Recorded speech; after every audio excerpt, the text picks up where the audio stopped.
உலகம் முழுவதும் வாழ்ந்து கொண்டு தமிழ் பேசும் தாய்மொழி வெளிவந்த உறவுகளுக்கு இனிய மதிய நேர வணக்கங்களை தமிழகர் வானொலி சார்பான காலைக்கதை நிகழ்ச்சியின் இருந்து நான் விடுபட்டு வந்திருந்தேன். இப்போது கலைக்கூர்களம் நிகழ்ச்சியின் வாயிலாக இணைந்து கொண்டு உங்களுக்கு இந்த வணக்கத்தினை நான் தெரிவித்துக் கொள்கின்றேன். இன்றைய தினம் கலைக்கூர்களம் நிகழ்ச்சியின் வாயிலாக ஒரு கண்டெடுக்கப்பட்ட முத்து உங்கள் மத்தியில் இருக்கிறார். இவரை பற்றிய பல சுவாரஸ்யமான தகவல்களோடு நாங்கள் இன்றைய தினம் பயணிக்கலாம். மிகச்சிறந்த ஒரு அறிவிப்பாளர் நாங்கள் பார்க்கலாம். சரி, இலங்கையின் முதல் திரையினை வானொலியாகவும் கிழக்கு மாகாணத்தின் மட்டக்களப்பு மாவட்டத்திலிருந்து படுவான்கரை பெறும் நிலப்பரப்பிலிருந்து உலகம் முழுவதும் வாழ்ந்து கொண்டு தமிழ் பேசும் மக்களின் உறவு பாலமாகவும் சுத்த தமிழில் சத்தமாக வலம் வந்து கொண்டிருக்கிறது தமிழகரமினி வானொலி. யாரும் யூகித்து கூட பார்க்க முடியாத அளவுக்கு வெகு வேகமாக எங்களுடைய வளர்ச்சி இருக்கிறது. காரணம் அதற்கு முழுக்க தமிழ்தான். சரி, நாங்கள் தமிழை மையமாக வைத்து தான் இந்த வானொலியினை ஆரம்பித்திருக்கிறோம். பிற ஊடகங்களை போன்று அல்லாமல் முழுக்க தமிழின், அதாவது அழிவின் விளிம்பில் இருக்கிறது தமிழுடைய கலை கலாச்சாரங்கள், எங்களுடைய தமிழ் மொழிகள், இவற்றை மீட்டெடுப்பது தான் எங்களுடைய குறிக்கோள்.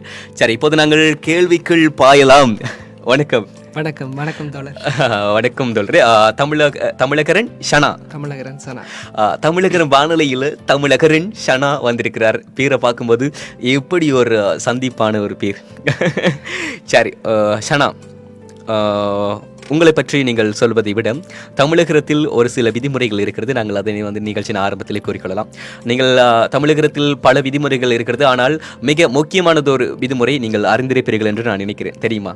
தமிழில் தான், சுத்த தமிழில் தான். உண்மை. அதாவது பிற வானொலிகள், பிற ஊடகங்களை போன்று அல்லாமல் முழுக்க நாங்கள் தமிழைத்தான் பிரயோகிக்க வேண்டும்.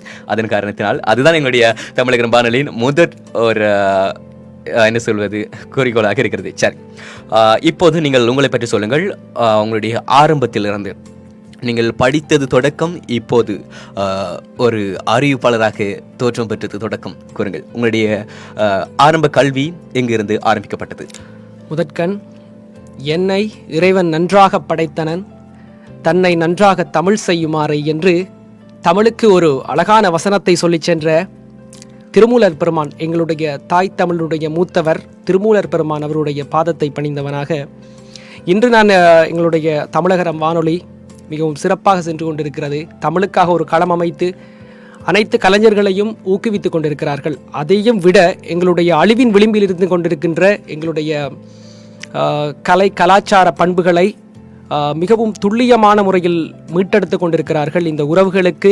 இந்த உறவுகளை சந்தித்ததில் எனக்கு மிகவும் ஒரு சந்தோஷமான விடயம். உங்கள் அனைவருக்கும் என்னுடைய முதற்கண் வணக்கம். என்னை பற்றி கூற வேண்டும் என்று சொன்னால், நான் படித்தது கல்முனை கார்மெல் ஃபேட்டிமா தேசிய பாடசாலையில் படித்திருந்தேன். கல்முனையில் தான் என்னுடைய ஆரம்ப கல்வியை தெரிந்திருந்தேன். இப்பொழுது நான் என்னுடைய உயர்கல்வியை முடித்திருக்கிறேன்.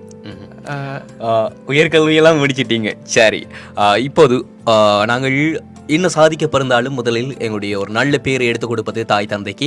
ஆகவே அவர்களை நிகழ்ச்சியின் மேலே நீங்கள் கண்டிப்பா சொல்லுங்க உங்களோட அப்பா அம்மா பற்றி. என்னுடைய தந்தை நாகராஜ், அவருடைய பெயர் நாகராஜ். அதாவது மிகவும் பிரபல்யமான ஒரு அறிவிப்பாளர் கூட இருக்கிறார் நாகராஜன் என்ற பெயரில். சரி, கூறுங்கள். என்னுடைய தாயினுடைய பெயர் குணசுந்தரி. நான் வீட்டுக்கு ஒரே ஒரு பிள்ளை, ஒரே ஒரு முத்து. சரி,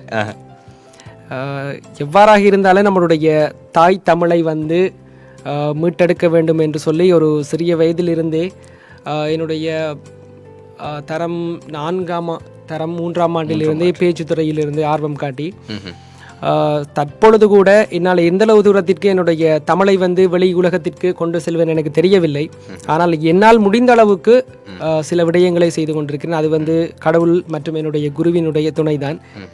சரி, அப்போ நீங்கள் இப்பேற்பட்ட ஒரு முறையில் இறங்கியமை, அதாவது அறிவிப்பு துறையில் இறங்கிய போது உங்களுடைய தாய் தந்தையர்கள் உங்களுக்கு என்ன சொன்னார்கள்? சில பேர் சொல்வார்கள், சில பேருடைய தாய் தந்தையர்கள், என்னடா நீ லூசு மாதிரி, அதாவது ஒரு பைத்திய கிறுக்கன் மாதிரி நீ எந்த நேரம் பார்த்தாலும் வீட்டில் கத்தி கொண்டிருக்கிறாய் என்று. ஆனால் நான் கூட வீட்டில் பல குரல்களை பேசி பார்ப்பேன். ஆனால் என்னுடைய தாய் சிரிப்பார், எனக்கு ஊக்கமூட்டுவார். ஆனால் பிறர் பார்த்து என்னை கேலி செய்வார்கள். அதற்கெல்லாம் மனம் தளராது என்று என்னுடைய தாய் தோளை தட்டி ஆறுதல் சொல்வார். இதற்கு பொறுத்த மட்டில் உங்களுடைய தாய் தந்தையர்கள் எவ்வாறு? இது தாய் தந்தையர் என்று குறிப்பிடுவதை விட என்னுடைய நண்பர்கள் இருந்து நான் ஆரம்பிக்கலாம் நினைக்கிறேன். ஆரம்பத்தில் நான் இந்த தமிழில் பேசணும், தமிழில் எல்லா விடயங்களில் செய்ய வேண்டும், எங்களுடைய கலாச்சாரங்களை நாங்கள் மீட்டெடுக்க வேண்டும் என்று சொல்லி ஆரம்பத்தில் நான் கூறிய பொழுது என்னுடைய நண்பர்கள் வந்து அதை வந்து ஏற்றுக்கொள்ளவில்லை, சிரிப்பார்கள். ஆனால் இப்பொழுது என்னுடைய நண்பர்கள், இந்த இடத்தில் நான் கூற வேண்டும், எங்களுடைய Kalmunai Kisha film makers entertainment media என்று சொல்லி ஒரு நிறுவனம் ஒன்று இருக்கிறது. நாங்கள் பாடல்கள் மற்றும் குறுந்திரைப்படங்கள் எல்லாம் செய்து கொண்டிருக்கிறோம். மற்றது வந்து நிறைய சமூக வேலைகளையும் செய்து கொண்டிருக்கிறோம். அந்த நண்பர்கள் எனக்கு மிக ஒரு பெரிய ஒரு ஆதரவை தந்திருந்தார்கள். ஆரம்பத்தில் வந்து நான் 2-3 பாடல்களுக்கு இசையமைத்திருந்தேன். அப்போ ஒரு இசையமைப்பாளர் கூட. சரி, இத்தனை திறமைகள் ஒளிந்து கிடக்கிறது. சரி, நாங்கள் தோண்டி பார்க்கலாம். இந்த இடத்தில் வந்து எங்களுடைய கிஷா ஃபிலிம் மேக்கர்ஸ் உடைய தலைவர் டிலோஜன் அவர்கள், சித்து விஜய் அவர்களுக்கும் இந்த இடத்துல நான் நன்றி சொல்லணும். என்ன சொன்னா, இப்படியான ஒரு திறமையை வந்து எங்களுக்கு கொண்டு வரதுக்கு ஒரு களம் அமைச்சு தந்தவரும் அவர் தான். இந்த இடத்துல அவருக்கும் ஒரு நன்றியை நான் கட்டாயம் சொல்ல வேணும். அது மட்டும் இல்ல, நிறைய நண்பர்கள், அவருடைய பேரை சொல்றதுக்கு என்னுடைய நேரம் காணாது. சரி, அதாவது குறிப்பாக டான் சொல்லக்கூடிய ஒரு சிலருடைய பேர்களை சொன்னால் அவர்களுக்கும் ஒரு மகிழ்ச்சியாக இருக்கும், உங்களுக்கும் ஆஹா என்னுடைய நண்பர்களுக்கு ஒரு நல்ல பேர் எடுத்து கொடுத்திருக்கிறேன் என்ற ஒரு சந்தோஷம் திருப்திகரமும் இருக்கும். அதாவது நீங்கள் பார்க்கிறீர்கள், ஒருத்தரை சொல்லாவிட்டால் அவர்களுக்கு கோபமும் வரும், ஒரு மனஸ்தாபமும். சரி, அப்போது நாங்கள் அவர்களை பற்றி ஒரு காணொளியிலே உங்கள் வடிவில் நாங்கள் செய்து பிறகு பார்க்கலாம்.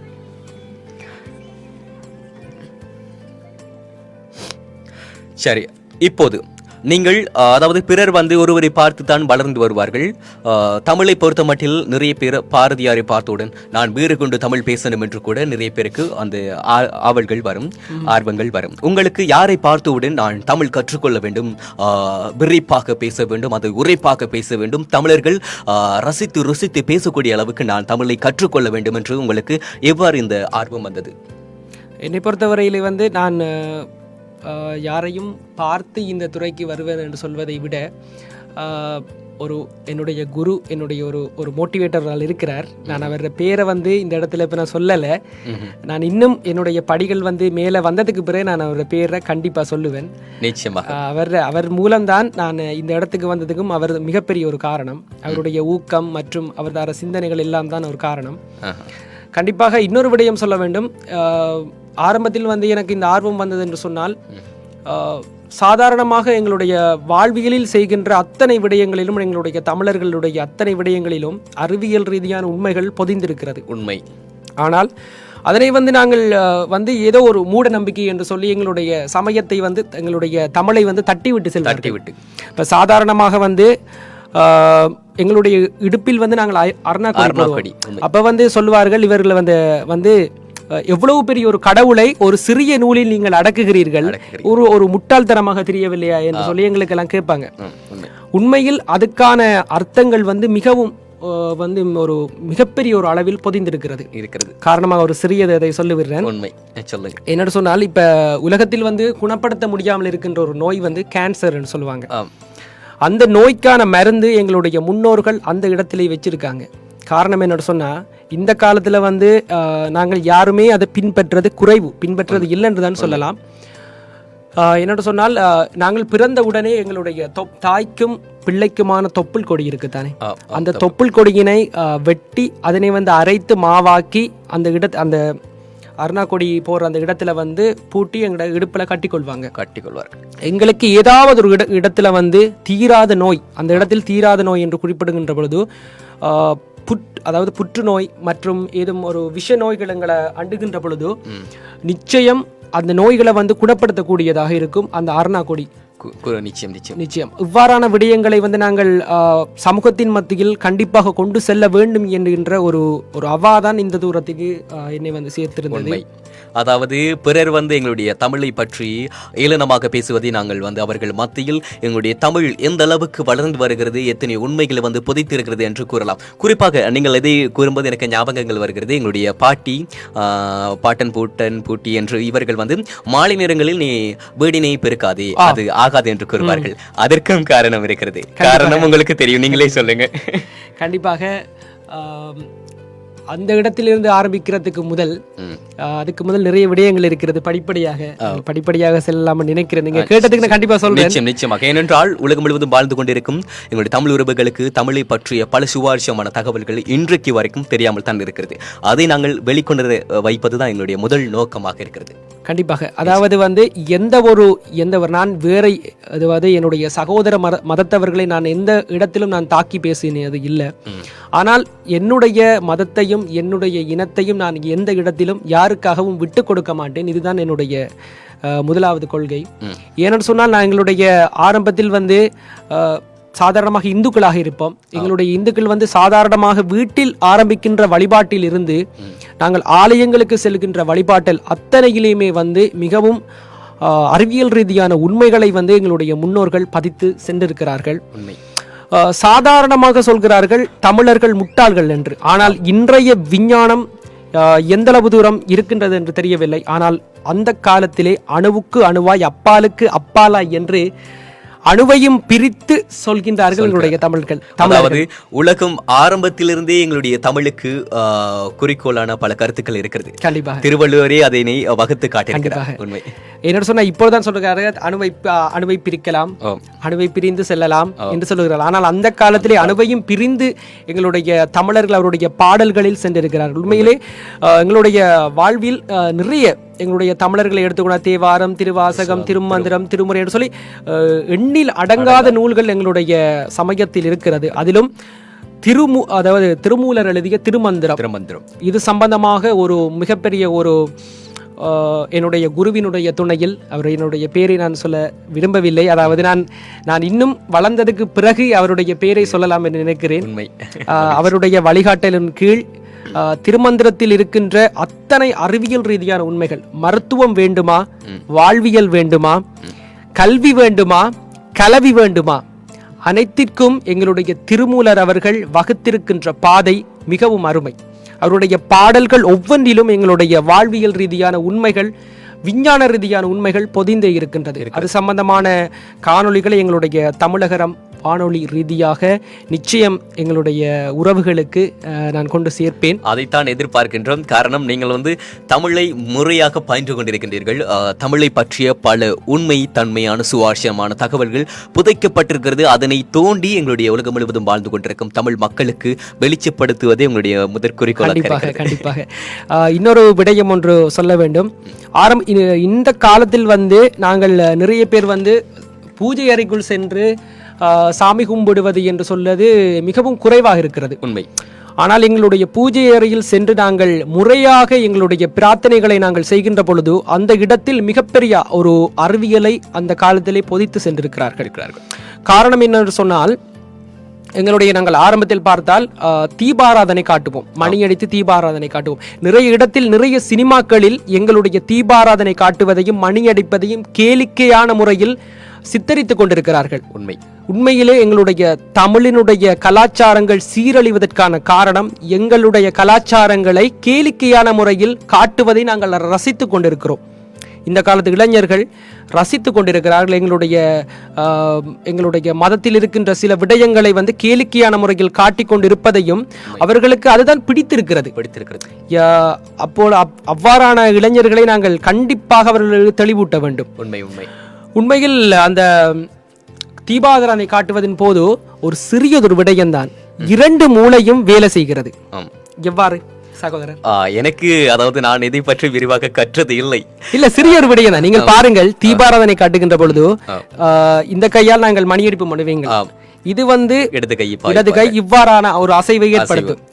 இது இவ்வாறான ஒரு அசைவை ஏற்படுத்தும். ஆகவே 2 வைக்கின்ற பொழுது 2 மூளையும் ஒரே நேரத்தில் வேலை செய்கிறது. அதாவது வேற வேலைகளை செய்கிறது. அதாவது ஒரே நேரத்தில் 2 வேலைகளை எங்களுடைய மூளை செயற்படுத்துகிறது. கண்டிப்பாக, நிச்சயமாக. நான் பல நாட்களாக தெரியாம தான் இருந்திருந்தேன். சரி, நன்றி. கண்டிப்பாக. மற்றது இன்னொரு விடயம் ஒன்று, இந்த காலத்தில் அவ்வாறான பூஜை அறையில் மணிகள் இருக்கின்றதா என்று தெரியவில்லை. கண்டிப்பாக மணி அடிப்பது என்று சொல்லி அதை நிறைய இடத்தில் கேளிக்கையான முறையில் காட்டியிருக்கிறார்கள். அதாவது மணியை வைத்து நிறைய பேர்கள் கேலி செய்வது, கிண்டல் செய்வது, அதனுடைய உண்மை தன்மைகள் தெரியாமல். ஆமாம், உண்மையிலே ஊருக்கு ஒரு கோயில் இருக்கும். ஒரு ராஜகோபுரம் இருக்கிற ஒரு கோயில் இருக்கும். அதாவது ஒரு ஒரு பொருள் கூட இருக்கிறது இல்லையா? என்ன பொருள் என்று சொன்னால் கோயில் கோயில் இல்லாத ஊரில் குடியிருக்க வேண்டாம் என்று சொல்வார்கள். அதாவது நாங்கள் வந்து எங்களுடைய இந்து மதம், எங்களுடைய தமிழ் என்று சொல்வது பெரிய ஒரு கடல் அளவு. ஆனால் நாங்கள் பெற்றுக்கொண்டிருக்கின்ற விடயம் ஒரு குவளை அளவு தான் நாங்கள் பெற்றுக்கொண்டிருக்கிறோம். அதாவது நாங்கள் எவ்வளவு வீரியமாக தோண்டி சென்றாலும் உண்மையினை கண்டறிவது மிக கடினம். கடல் போன்று ஆழம் தெரியாத ஆழத்தில் இருக்கிறது. கண்டிப்பாக. உண்மையிலே வந்து ராஜகோபுரம் இருக்கின்ற, அதாவது சொல்வார்கள் ஊரிலே ஆலயங்களை விட பெரிதாக கட்டடங்களை அமைக்க கூடாது என்று சொல்வார்கள். அதுக்கான உண்மையான காரணங்கள் வந்து இன்றும் தெரியாது. நிறைய பேர் சொல்வார்கள் தமிழர்கள் வந்து மூடர்கள், முட்டாள்கள், அவர்கள் ஒரு ஆலயத்தை வந்து சென்ற இடமெல்லாம் கோயிலை கட்டுவாங்க, கட்டிட்டு கோயிலை விட உயரமாக கட்டக்கூடாதுன்னு சொல்லுவாங்கண்டு. ஆனால் உண்மை அதில் வந்து மிகப்பெரிய அறிவியல் பதிந்திருக்கிறது. இன்று எத்தனை கட்டடங்கள் வந்தாலும் நீங்கள் நவீன முறையில் தான் நீங்கள் இடிதாங்கியினை பயன்படுத்துகிறீர்கள். உண்மை. ஆனால் எங்களுடைய தமிழர்கள் கிட்டத்தட்ட கலசங்களிலேயே இடிதாங்கியினை வைத்து மிக அற்புதமான முறையில் எங்களுடைய ஊரை காத்து கொண்டிருக்கிறார்கள். இதை பார்க்கின்ற பொழுது வெள்ளையர்கள் கூட பழமை வாய்ந்த கலசங்களை பெற்று தாருங்கள், நாங்கள் உங்களுக்கு பணம் தருகிறோம் என்று பல தகவல்கள் வெளியாகி இருக்கிறது. கண்டிப்பாக கண்டிப்பாக கண்டிப்பாக. மற்றது இன்னொரு விடயம் சகோதரா, எங்களுடைய வீடுகளில் கண்டிப்பாக விபூதி, சந்தனம், குங்குமம் இருக்க வேண்டும். ஒரு சிறியதொரு விடயம், அதாவது எங்களுடைய நெற்றியினுடைய இரு புருவங்களை இந்த இடத்தில் நாங்கள் சரியாக வைக்க வேண்டும். நிறைய பேர் இங்க வைப்பாங்க, இங்க வைப்பாங்க, இங்க மேல வைப்பாங்க. அதாவது வடிவு அழகு என்று சொல்லி அவர்கள் ஆங்காங்கே வைத்துக் கொள்வார்கள். அதாவது இந்த இடத்தில் வைக்க வேண்டும். இந்த இடத்தில் தான் எங்களுடைய முக்கியமான நரம்பு, அதாவது எங்களுடைய மூளைக்கு செல்கின்ற நரம்பு இருக்கிறது. இந்த இடம் வந்து ஒரு குறிப்பிட்ட அளவு செல்கின்ற பொழுது எங்களுடைய வேலை பழுக்களினால் நாங்கள் நிச்சயம் சோர்வடைந்து கொள்வோம். ஆனால் அந்த இடத்தில் நாங்கள் சந்தனத்தை வைக்கின்ற பொழுது அந்த இடம் குளிர்ச்சி அடைகிறது. அந்த குளிர்ச்சி நீண்ட நேரம் இருக்க வேண்டும், காயக்கூடாதது என்பதற்காகவே அதற்கு மேல் குங்குமம் வைக்கிறார்கள். அதனுடைய ஈரழிப்பு அவ்வாறே நீண்ட நேரத்துக்கு பொதிந்திருக்கும். இது வந்து சாதாரணமாக நீங்கள் அனைவரும் விபூதி சாத்துங்கள், சந்தனம் சாத்துங்கள், குங்குமம் வையுங்கள் என்று நான் யாரையுமே என்னுடைய மதத்தை பரப்பவில்லை. ஆனால் அங்கு இருக்கின்ற சயின்ஸை நான் உங்களுக்கு சொல்கின்றேன். அதாவது விஞ்ஞானத்தை சொல்கிறேன். பிறர் கண்களுக்கு இது மூட நம்பிக்கையாக தெரிகிறது, ஆனால் இதற்குள் புதைந்திருக்கும் உண்மை தன்மைகள் இதுதான். மற்றது இன்னொரு விடயம், அதாவது இவ்வாறான விடயங்கள் தான் என்னுடைய தமிழ் மீதும் இன்னொரு விடயம் சொல்வார்கள், எங்களை ஊக்கப்படுத்துவதற்கு இந்த காணொளியை பார்த்து கொண்டிருக்கிற நீங்களும் சரி, உங்களுக்கு வந்து உண்மையான ஒரு அதாவது மன்னிக்கவும் ஆங்கில உண்மையான ஒரு ஊக்கப்படுத்துகின்ற ஒரு நபர் யார் என்று சொன்னால் உங்களுடைய எதிரிகள் தான். நாங்கள் விழுவதற்கு அவர்கள் காரணமாக இருப்பார்கள், அதே நேரம் நாங்கள் எழுவதற்கும் அவர்கள் தான் காரணமாக இருப்பார்கள். எங்கள் ஒரு விடயம் ஒன்று இருக்கிறது, அழகாக பாரதியார் சொல்வார், நாங்கள் விழுகின்ற வேகத்தை விட எழுகின்ற வேகம் அதிகமாக இருந்தால் அந்த வீழ்ச்சி கூட அருமைதானே உண்மை என்று சொல்வார்.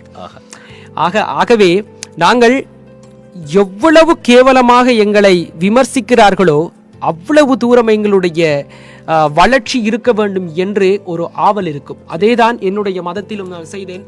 நிறைய பேர், நான் எந்த இடத்திலும் என்னுடைய நிறைய நண்பர்கள் இருக்கிறார்கள், இஸ்லாம் மதத்திலும் சரி, கிறிஸ்தவ மதத்திலும் சரி, நிறைய நண்பர்கள்.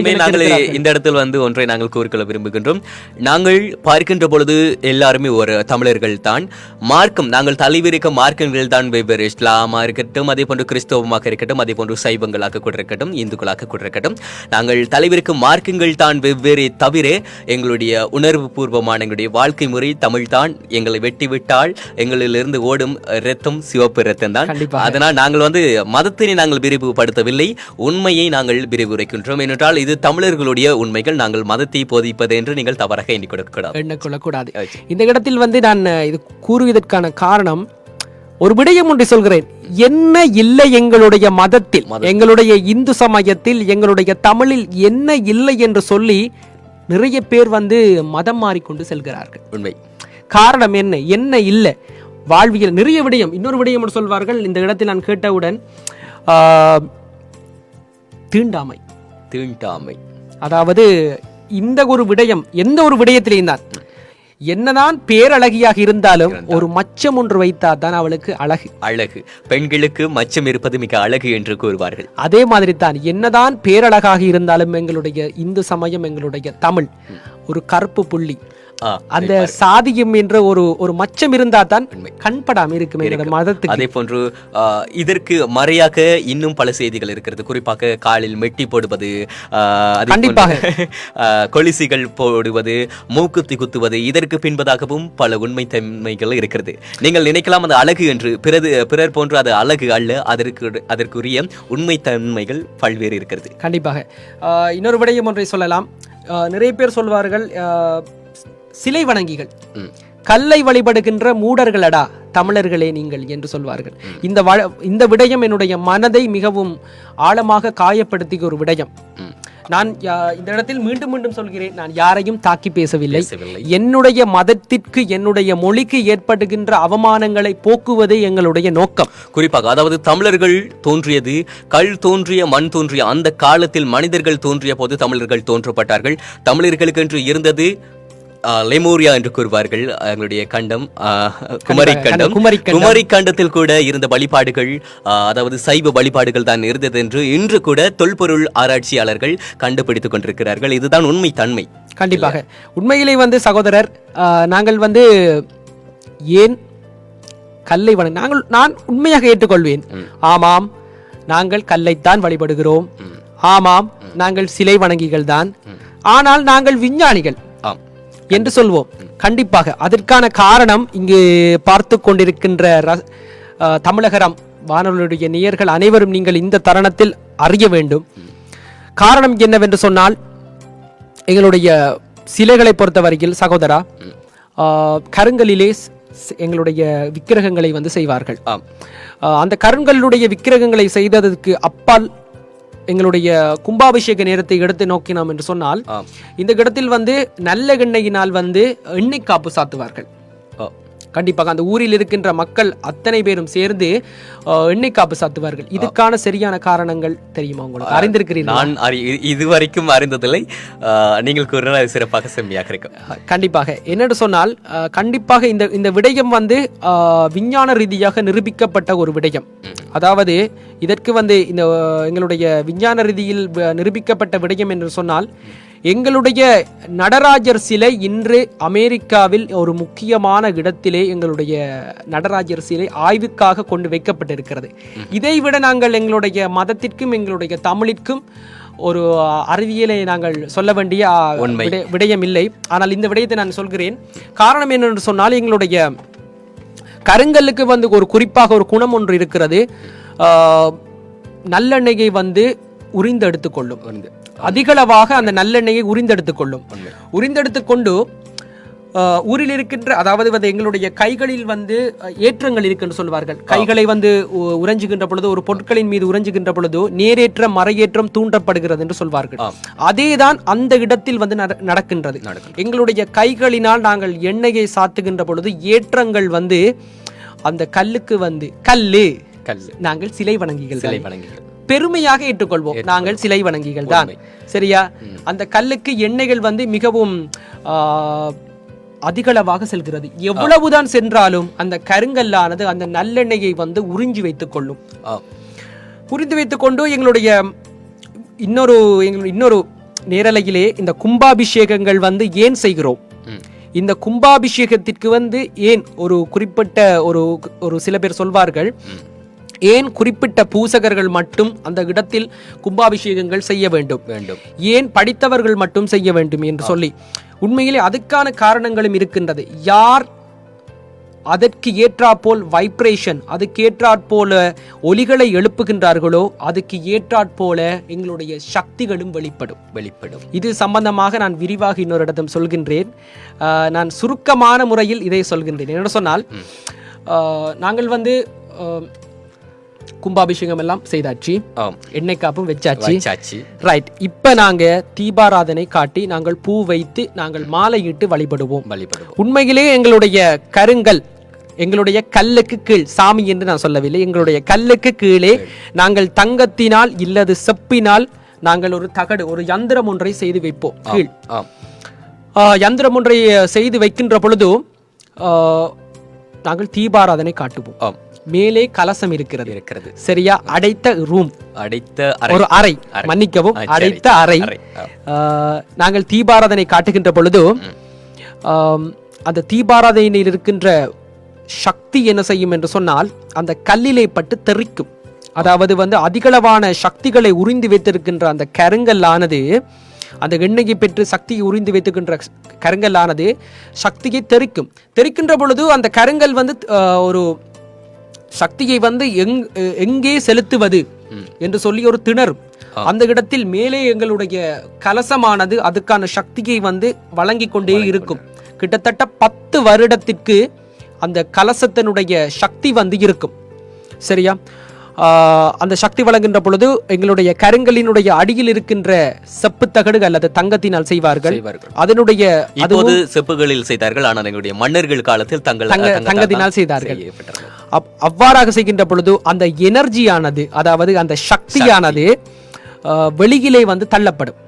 கண்டிப்பாக தள்ளப்படும். என்னென்னு சொன்னால் நாங்கள் பாவிக்கின்ற சத்தங்கள், அந்த மணியினுடைய ஓசைகள், தீபாராதனையினுடைய நெருப்பு, நீர், நெருப்பு, இது ரெண்டுக்கும் பஞ்சபூதங்கள், இந்த ரெண்டுக்கும் மிகப்பெரிய அளவு ஒரு தூரத்திற்கு சக்தி இருக்கிறது சரியா? ஆகவே இந்த நெருப்பை நாங்கள் அதில் காட்டுகின்ற பொழுது அதனுடைய சக்தி வெளிப்படுகின்ற பொழுது நாங்கள் வெளியிலே வலது புறத்திலே பெண்கள் நிற்பார்கள், இடது புறத்திலே ஆண்கள் நிற்பார். இதை குறிப்பாக சொல்ல வேண்டும். என்னென்றால் பிறர் போன்ற அல்லாது எங்களுடைய ஆலயங்களில் விதிமுறைக்கப்பட்டுள்ளது, ஆண்கள் ஒரு பக்கங்களுக்கும் பெண்கள் ஒரு பக்கங்களுக்கும் இருப்பதாக கூறி. உண்மை, கண்டிப்பாக. காரணம் என்னன்னு சொன்னால் அதற்கும் ஒரு காரணம் இருக்கிறது. அதாவது விஞ்ஞானத்தில் இந்த காணொளியை பார்த்து கொண்டிருக்கின்ற விஞ்ஞான மாணவர்களாக இருக்கலாம், அறிந்தவர்கள், அறியாதவர் இருப்பார்கள். அல்பா கதிர், பீட்டா கதிர், காமா கதிர் என்று சொல்லி கதிர்கள் இருக்கிறது. அதில் ஊடுருவுகின்ற வலுவை பார்க்கின்ற பொழுது அல்பா, பீட்டா, கேமா என்று சொல்லி அதனுடைய ஊடுருவுகின்ற வலு அதிகரிக்கின்றது. அதிலே பெண்களினுடைய பக்கத்தில் வருகின்ற கதிர் ஊடுருவுகின்ற வீச்சம் மிகவும் குறைவாக இருக்கிறது சரியா? ஆண்களுடைய பக்கத்தில் வருகின்ற கதிர் மன்னிக்கவும், பெண்களுடைய பக்கத்தில் வருகின்ற கதிர் சகோதரா அதிகளவு தூரம் வருகின்றது, மிக இலகுவாக உறிஞ்சு கொள்ளலாம். ஆண்களுடைய பக்கத்தில் வருகின்ற கதிர் மிகவும் குறைந்தளவு சக்தியை கொண்டு வருகிறது. ஆகவே அதனால்தான் ஆண்கள் மேலாடை இல்லாமல் இருக்கிறார்கள். மேலாடை இல்லாமல் இருக்கின்ற பொழுது அந்த சக்தி அவர்களுடைய உடம்பில் சேர்க்கிறது. நிறைய பேர் கேட்பார்கள், சைவ ஆலயங்களில் சென்றவுடன் ஏன் நீங்கள் மேலங்கியை கழட்டி விட்டு உட்செல்கிறீர்கள் என்று. அதற்கான காரணமும் இதுதான், புரிந்து கொள்ளுங்கள். உங்களுக்கு ஆலயங்களுக்கு நாங்கள் ஏன் செல்கின்றோம்? நிறைய பேர் சொல்லுவார்கள் நாங்களுடைய மன அமைதிக்கு செல்வோம் என்று சொல்லி. ஆனால் உண்மையில் நாங்கள் எங்களுடைய சக்தியை நாங்கள் பெற்றுக்கொள்ள வேண்டும். எங்களுடைய சக்தியை நாங்கள் பெற்றுக்கொள்ள வேண்டும் என்று சொன்னால் எங்களுடைய ஆண்கள் மேலாடை இல்லாமல் செல்ல வேண்டும். ஆனால் இன்னொருபடியை சொல்வார்கள், ஆலயங்களுக்கு போக்குள்ள அந்த காலத்துல நல்லா நகையையும் போட்டுட்டு மினிக்கிட்டு போவாங்க பெண்கள் என்று சொல்வார்கள். அதற்கான உண்மையான காரணம் இருக்கிறது. தங்கத்திற்கு உறிஞ்சுகின்ற ஆற்றலும் சக்தியை கடத்துகின்ற ஆற்றலும் சக்தியை விரிவாக்குகின்ற ஆற்றலும் தங்கத்திற்கு அதிகம் என்று சொல்வார்கள். ஆகவே அந்த இடத்தில் நாங்கள் தங்கத்தினால் நாங்கள் நகை அணிகின்ற பொழுது பெண்களுக்கு வருகின்ற சக்தியை, கருவறையில் இருந்து வருகின்ற சக்தி தங்கத்தின் மூலமாக அதிகளவாக அவர்களுடைய உடம்பில் செல்லக்கூடியதாக இருக்கும்.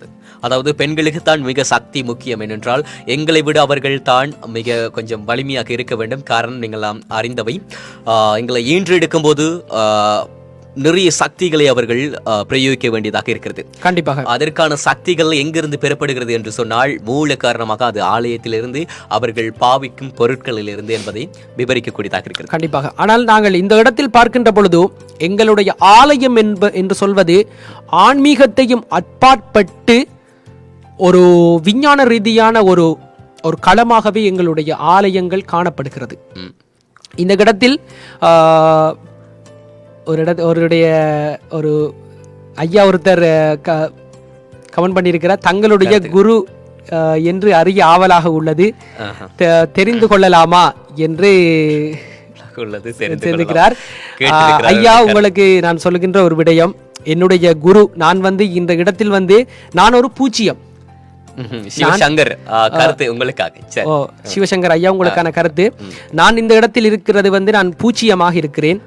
நான் என்னுடைய பணியில், என்னுடைய வேலையில் நான் ஒரு உச்சத்தை அடைந்ததற்கு பிற்பால் நான் என்னுடைய குரு யார், நான் யாரால் இந்த இடத்தில் இருக்கிறேன், என்னுடைய அத்தனைக்கும் யார் பொறுப்பு என்று சொல்லி இந்த வானொலியிலோ சரி, நான் வேறு எங்கோ சரி, நான் கண்டிப்பாக நான் சொல்வேன் ஐயா. இது உங்களுக்கான பதில்.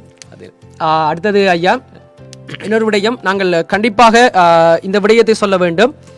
எங்களுடைய ஆலயங்களை வந்து நிறைய பேர் வந்து சொல்வார்கள், ஆன்மீகம் என்பது இன்னொரு விடயம் ஒன்று இருக்கிறது சகோதரா. வெள்ளிக்கிழமைகளில் வந்து நாங்கள்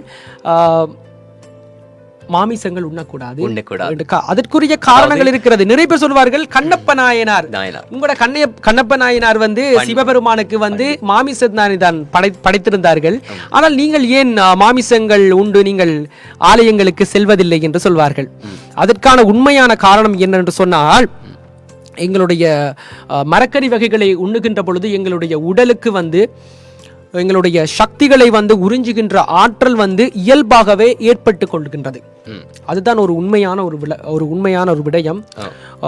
நாங்கள் வந்து அதை வந்து மிக விரிவாக பார்க்கலாம். கண்டிப்பாக நான் 2 விடயங்களை விரிவாக பார்க்கலாம் என்று சொல்லியிருந்தேன். முதலாவது விடயம், கும்பாபிஷேகங்கள் ஏன் செய்கின்றோம், அதற்கு ஏன் அதிகம் படித்தவர்களை நாங்கள் எடுத்து அந்த கும்பாபிஷேகங்களை நடத்துகின்றோம் என்று அதனை தாங்கள் தனியான ஒரு விடயமாக பார்க்கலாம். இந்த இடத்தில் நாங்கள் பார்க்கின்ற பொழுது ஆலயம் சம்பந்தமாக பார்க்கிறோம். ஆலயத்திலே வந்து ராஜகோபுரங்கள் இருக்கின்ற ஆலயத்தில் நாங்கள் செல்கின்ற பொழுது அதனுடைய வாசலை நாங்கள் விழுந்து தொட்டு கும்பிட வேண்டும் என்று சொல்வார்கள். காரணம் என்னென்று சொன்னால், ராஜகோபுரங்கள் வந்து அமைக்கப்படுகின்ற பொழுது மிகவும் துல்லியமான முறையில் தான் கணித்து அந்த ராஜகோபுரத்தை அமைப்பார்கள். உதாரணங்கள் இப்போது இருக்கும் இந்த விஞ்ஞானங்களை விட யாரும் யூகித்து கூட பார்க்க முடியாமல் தஞ்சை பெருங்கோயில் இருக்கிறது. எல்லா இனத்தவர்களாலும் மூக்கின் அதாவது விரலை வந்து மூக்கின் மேல் வைத்து பார்க்கும் அளவுக்கு மிக பிரம்மாண்டமாகவும் துல்லியமாகவும் அந்த காலத்தில் இருந்த தொழில்நுட்பவியலை பயன்படுத்தி கட்டப்பட்டது. இன்றைக்கு வரைக்கும் பல பேரால் வந்து வியர்க்கத்தக்க ஒரு கட்டடமாக இருக்கிறது தஞ்சை பெருங்கோயில். தஞ்சை பெருங்கோயிலை பற்றி சொல்ல எங்களுடைய ஒரே வசனம் தான், எங்களுடைய தமிழினத்தின் இதயம், அடையாளம், உயிர், உண்மை தன்மையை வெளிப்படுத்துவது.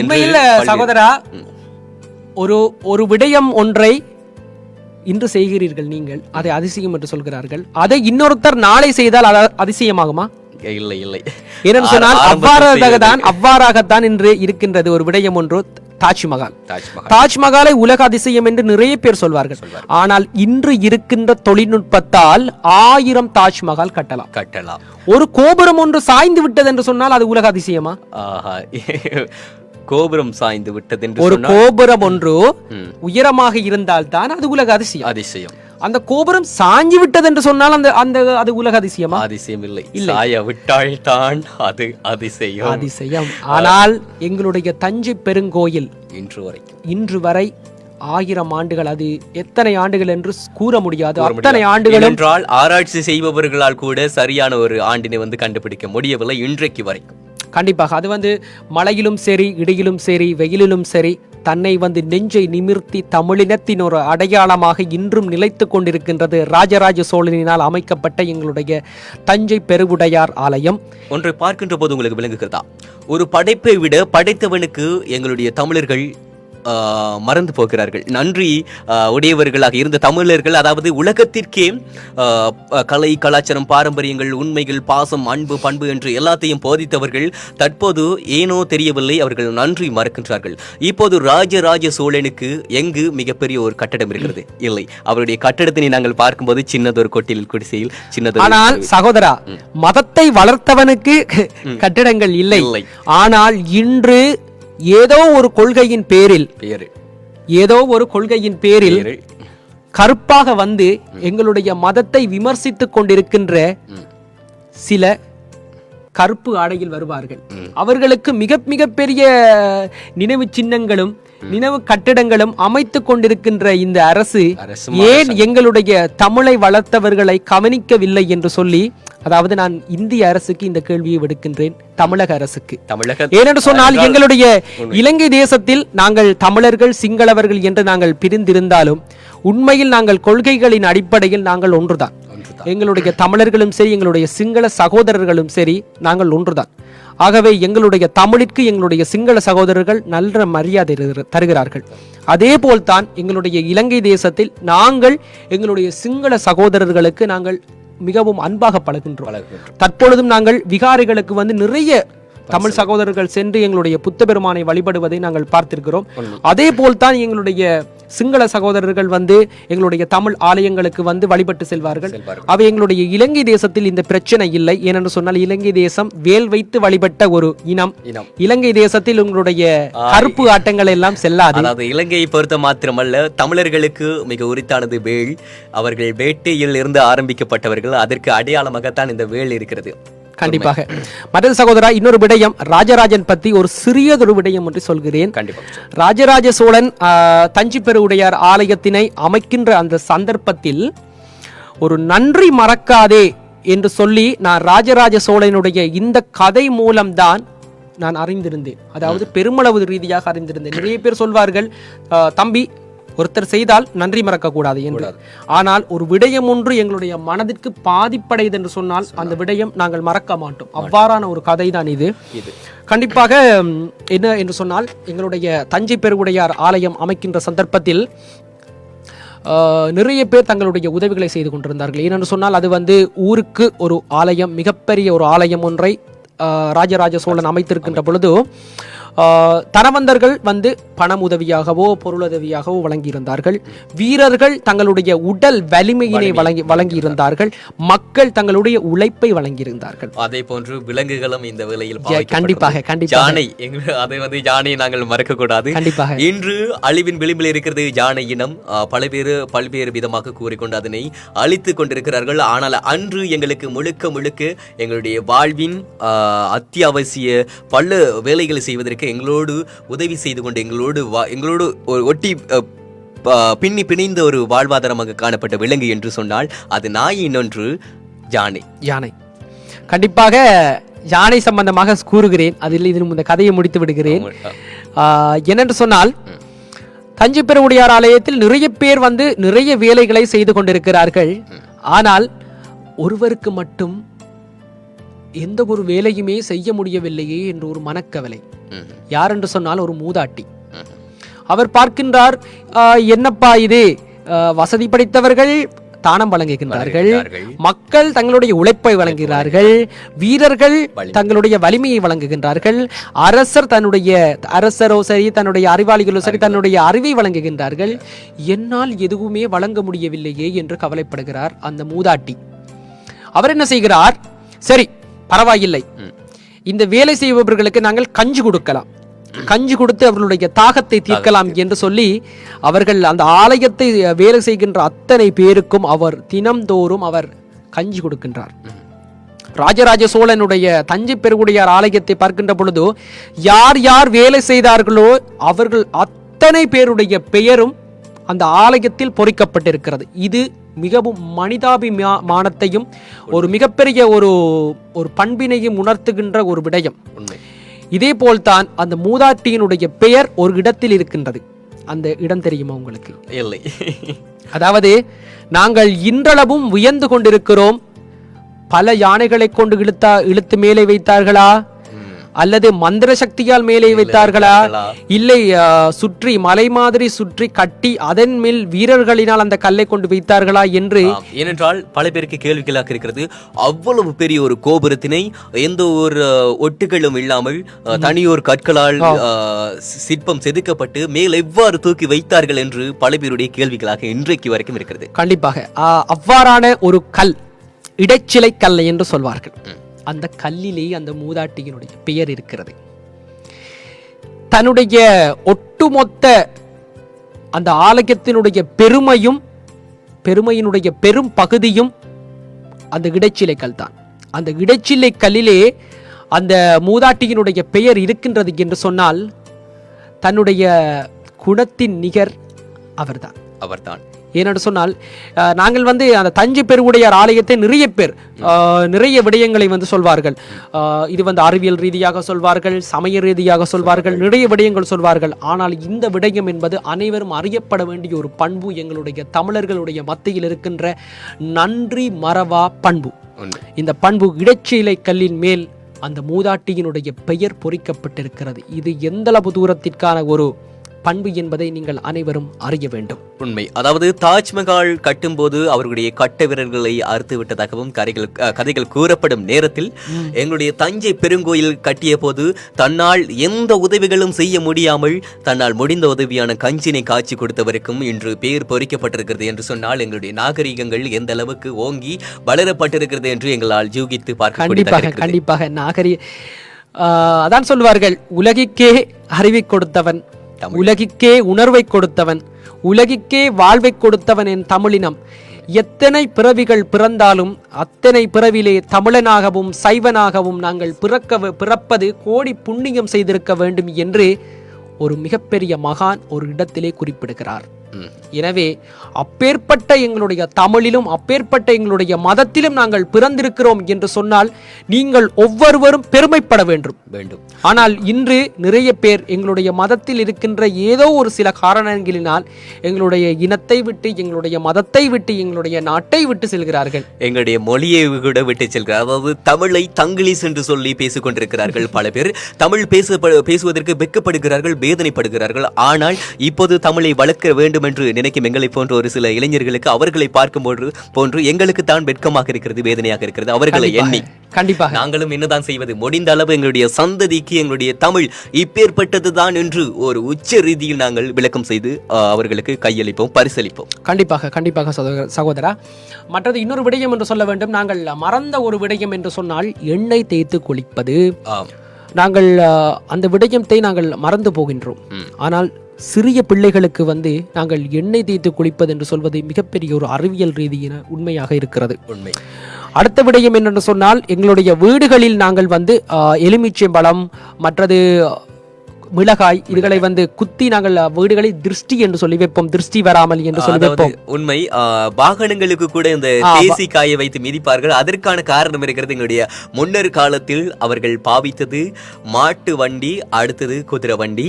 இதன் போது இந்த இதுகளுடைய குளம் என்று சொல்வார்கள். அதாவது இந்த மாடு, அதே போன்று குதிரைக்கு குளம்பம் என்று சொல்வார்கள். அதில் அது அதிகளவாக பயணம் செய்வதன் காரணமாக ஏராளமான காயங்கள் இருக்கும். அதை மிதிக்கு வைக்கும் போது அதனுடைய பாக்டீரியா பங்கு சென்று பல நுண்ணங்கிகள் இருக்கும். அதை அழிப்பதற்காகத்தான் அந்த தேசி காயை பயன்படுத்தினார்கள். இன்று கூட அதை வேறு விதமாக யோசித்து அவர்கள் வாகனங்களை மிதித்து செல்கிறார்கள். கண்டிப்பாக சகோதரா, வாகனங்களை மிதித்து செல்லவில்லை, சிலர் எங்களுடைய வாகனங்களை கேளிக்கையாக்கி மிதித்து செல்ல வைத்திருக்கிறார்கள். இதற்காக நான் சிறியதொரு கதையை மிக சுருக்கமாக சொல்கிறேன். ஒரு கிராமத்திலேயே ஒரு சாதாரணமான ஒரு கல்வி அறிவு இல்லாத ஒரு கிராமத்தில் ஒரு யுத்தம் நடந்திருக்கின்றது. அந்த இடத்திலே வந்து யுத்தம் பெரிய அளவு ரீதியில் நடந்து கொண்டிருக்க, யுத்தம் நிறைவுக்கு வர அந்த நாட்டினுடைய அதிபர் சொல்கின்றார்களாம், யுத்தம் முடிவடைந்து விட்டது வீரர்களே, நீங்கள் உங்களுடைய ஆயுதங்களை அங்கேயே போட்டுவிட்டு எடுக்கக்கூடியவர்களை எடுத்துவிட்டு எடுக்க முடியாதவர்களை அவ்வாறு விட்டு வாருங்கள் என்று சொல்கிறார்களாம். சொல்கின்ற பொழுது அந்த வீரர்களும் அவ்வாறே ஒரு பெரிய ஒரு பொருள், அதை பிறகு சொல்கின்றேன், அதை அவ்வாறே விட்டு வருகிறார்கள். வருகின்ற பொழுது எல்லாரும் வந்துட்டாங்க. அந்த கிராமத்தில் இருக்கின்ற மக்கள் எல்லாம் வந்து பார்க்கிறார்கள், இது என்னவாக இருக்கும் என்று கேட்கிறார்கள்.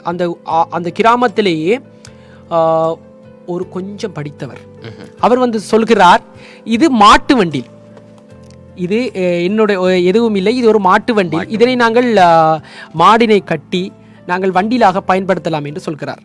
அது அவ்வாறே அவர்களும் மாட்டு வண்டியிலாக பயன்படுத்தி கொள்கிறார்கள். காலப்போக்கில் ஒரு 6 மாதங்கள் அதை வந்து மாட்டு வண்டியிலாக பயன்படுத்துகிறார்கள். சிறிது காலம் சென்றதும் ஒரு இளைஞன் வருகிறார், வந்து பார்க்கிறார், இதுக்கு வந்து இயந்திரங்கள் இருக்கிறது, இதில் நிறைய கருவிகள் இருக்கிறது, இது நிச்சயமாக மாட்டு வண்டியிலாக இருக்காது, இது ஒரு உழவு இயந்திரமாக இருக்கும், ஒரு இயந்திரமாக இருக்கும் என்று சொல்லி அதனை வந்து ஒரு இயந்திரமாக பயன்படுத்துகிறார்கள். மாட்டு வண்டியிலாக பயன்படுத்தியவர்கள் இயந்திரமாக பயன்படுத்துகிறார்கள். பின்பு ஒரு 6 மாதங்கள் சென்றதற்கு பிற்பாடு அந்த கிராமத்தில் இருந்து படித்த ஒரு இளைஞன், படித்து பட்டங்களை எடுத்த ஒரு இளைஞன் அந்த ஆலயத்திற்கு மன்னிக்கவும் அந்த ஊருக்கு வருகிறார். வந்து பார்க்கிறார், இது மாட்டு வண்டியிலும் இல்லை, இது இயந்திரமும் இல்லை, இதற்கு பெயர் வானூர்தி, ஹெலிகாப்டர், வானூர்தி என்று சொல்கிறார். அதாவது சொன்னதுக்கு பிறகு அந்த ஊர் மக்களிடம் அவர்கள் நம்புவதற்காக அந்த வானூர்தியை வந்து ஓட்டி காட்டுகிறார். இதிலிருந்து நாங்கள் என்ன விளங்குகிறது? அதாவது நாங்கள் சொல்லுங்க சகோதரா. உண்மை சொல்ல போனால் இப்போது இருக்கும் தொழில்நுட்பங்கள் எங்களுடைய தமிழர்களின் மூல காரணங்களிலிருந்து ஆரம்பிக்கப்பட்டது. அதாவது மாட்டு வண்டியிலிருந்து பெரிய பெரிய பெரிய வண்டி என்று சொல்லி ஒரு வண்டி உருவாக்கப்பட்டது. குறிப்பாக ராவணன் பாவித்தது எவ்வாறு அவன் இந்தியாவிற்கு விஜயம் செய்தான் என்ற கேள்விகளுக்கு அவர் பாவித்த அந்த பறக்கும் தட்டு என்று சொல்வார்கள். ஆனால் அது உண்மையில் இருக்கிறதா இல்லையா என்ற கேள்விகளுக்கு மத்தியில் இன்றைய தினம் பறக்கும் அளவிற்கு பல நவீன ரகமான பல பறக்கும் தட்டுகளை அவர்கள் தயாரித்திருக்கிறார்கள். ஆகவே உலகத்தில் என்ன தயாரிப்புகள் இருந்தாலும், என்ன முதல் இடத்தில் இருந்தாலும் அதற்குரிய மூல காரணம் தமிழர்களுடைய விஞ்ஞானங்கள், தமிழர்களுடைய கண்டுபிடிப்பு என்பது முதற்குறியாக இருக்கிறது. அதை விட இன்னொரு சகோதரா, யார் எங்களுடைய மதத்தை பற்றி சொல்கிறார்களோ அவர்களுடைய அறிவை பற்றி தான் நாங்களும் அதை பற்றி கொள்வோம். ஒரு இடத்தில் அவர் சொல்கிறார் மாட்டு வண்டியில் என்று சொல்கிறார், அதே மாதிரி எங்களுடைய மதத்தை மூடர்கள் என்று சொன்ன நாங்களும் அப்பா எங்கள் மதத்தில் எதுவுமே இல்லை, நாங்கள் மூடர் கூட்டம் என்று நம்பிக்கொண்டு வருகிறோம். இன்னொருத்தர் சொல்கிறார், இல்லையப்பா இது கொஞ்சம் கொஞ்சம் படித்தவர் சொல்ல, சரிப்பா நாங்கள் மூடர்கள் இல்லை, நாங்கள் ஏதோ ஒரு அளவில் படித்திருக்கிறோம் என்று நம்புகிறோம். ஆனால் உண்மையில் கற்று தேர்ந்த ஒரு அறிவாளி வந்து சொல்கிறார், இதில் நிறைய விடயங்கள் இருக்கிறது என்று சொல்கிறது. அதற்கு பிறகுதான் எங்களுடைய மதத்தை பற்றி நாங்கள் புரிந்து கொள்கின்றோம். அதே அவ்வாறுதான் நிறைய பேர் வந்து கேளிக்கைக்காகவும், அதாவது ஒரு விடயம் ஒன்றோ, இந்தியாவில் இருக்கின்ற ஒரு பிரபலருடைய பெயரை மறந்துவிட்டேன். எங்களுடைய மதம் எவ்வாறு என்று சொன்னால், கடலிற்குள் சென்றால் முத்தெடுக்கலாம், கடலினுடைய கரையில் நின்றால் குப்பையைத்தான் அள்ளலாம். ஆனால் இன்று அவ்வாறுதான் நிறைய பேர் கடலின் கரையில் நின்று குப்பைகளை அள்ளி அள்ளி எங்களுடைய மதத்தை குப்பை என்று சொல்கிறார்கள். ஆனால் உண்மையான படித்தவர் கடலினுடைய நடுவில் சென்று தேடுங்கள், முத்து மாணிக்கம் ரத்தினம் என்று அற்புதமான பெருமதியான விடயங்களை எங்களுடைய மதத்தில் இருந்து பெற்றுக்கொள்ளலாம். இந்த வேளையில் ஒரு கேள்வி கூட கேட்கப்பட்டிருக்கிறது. வீரா செல்வம் அவர்களின் கேள்வி, கும்பாபிஷேகத்திற்கு ஏன் அக்னி பொருட்கள் கொடுத்து யாக பூஜை செய்கிறார்கள் என்றவாறு அந்த கேள்வி காணப்படுகிறது. உண்மையாக அண்ணா வணக்கம் உங்களுக்கு. முதலாவதாக கும்பாபிஷேகம் என்று சொல்கின்ற பொழுது அது வந்து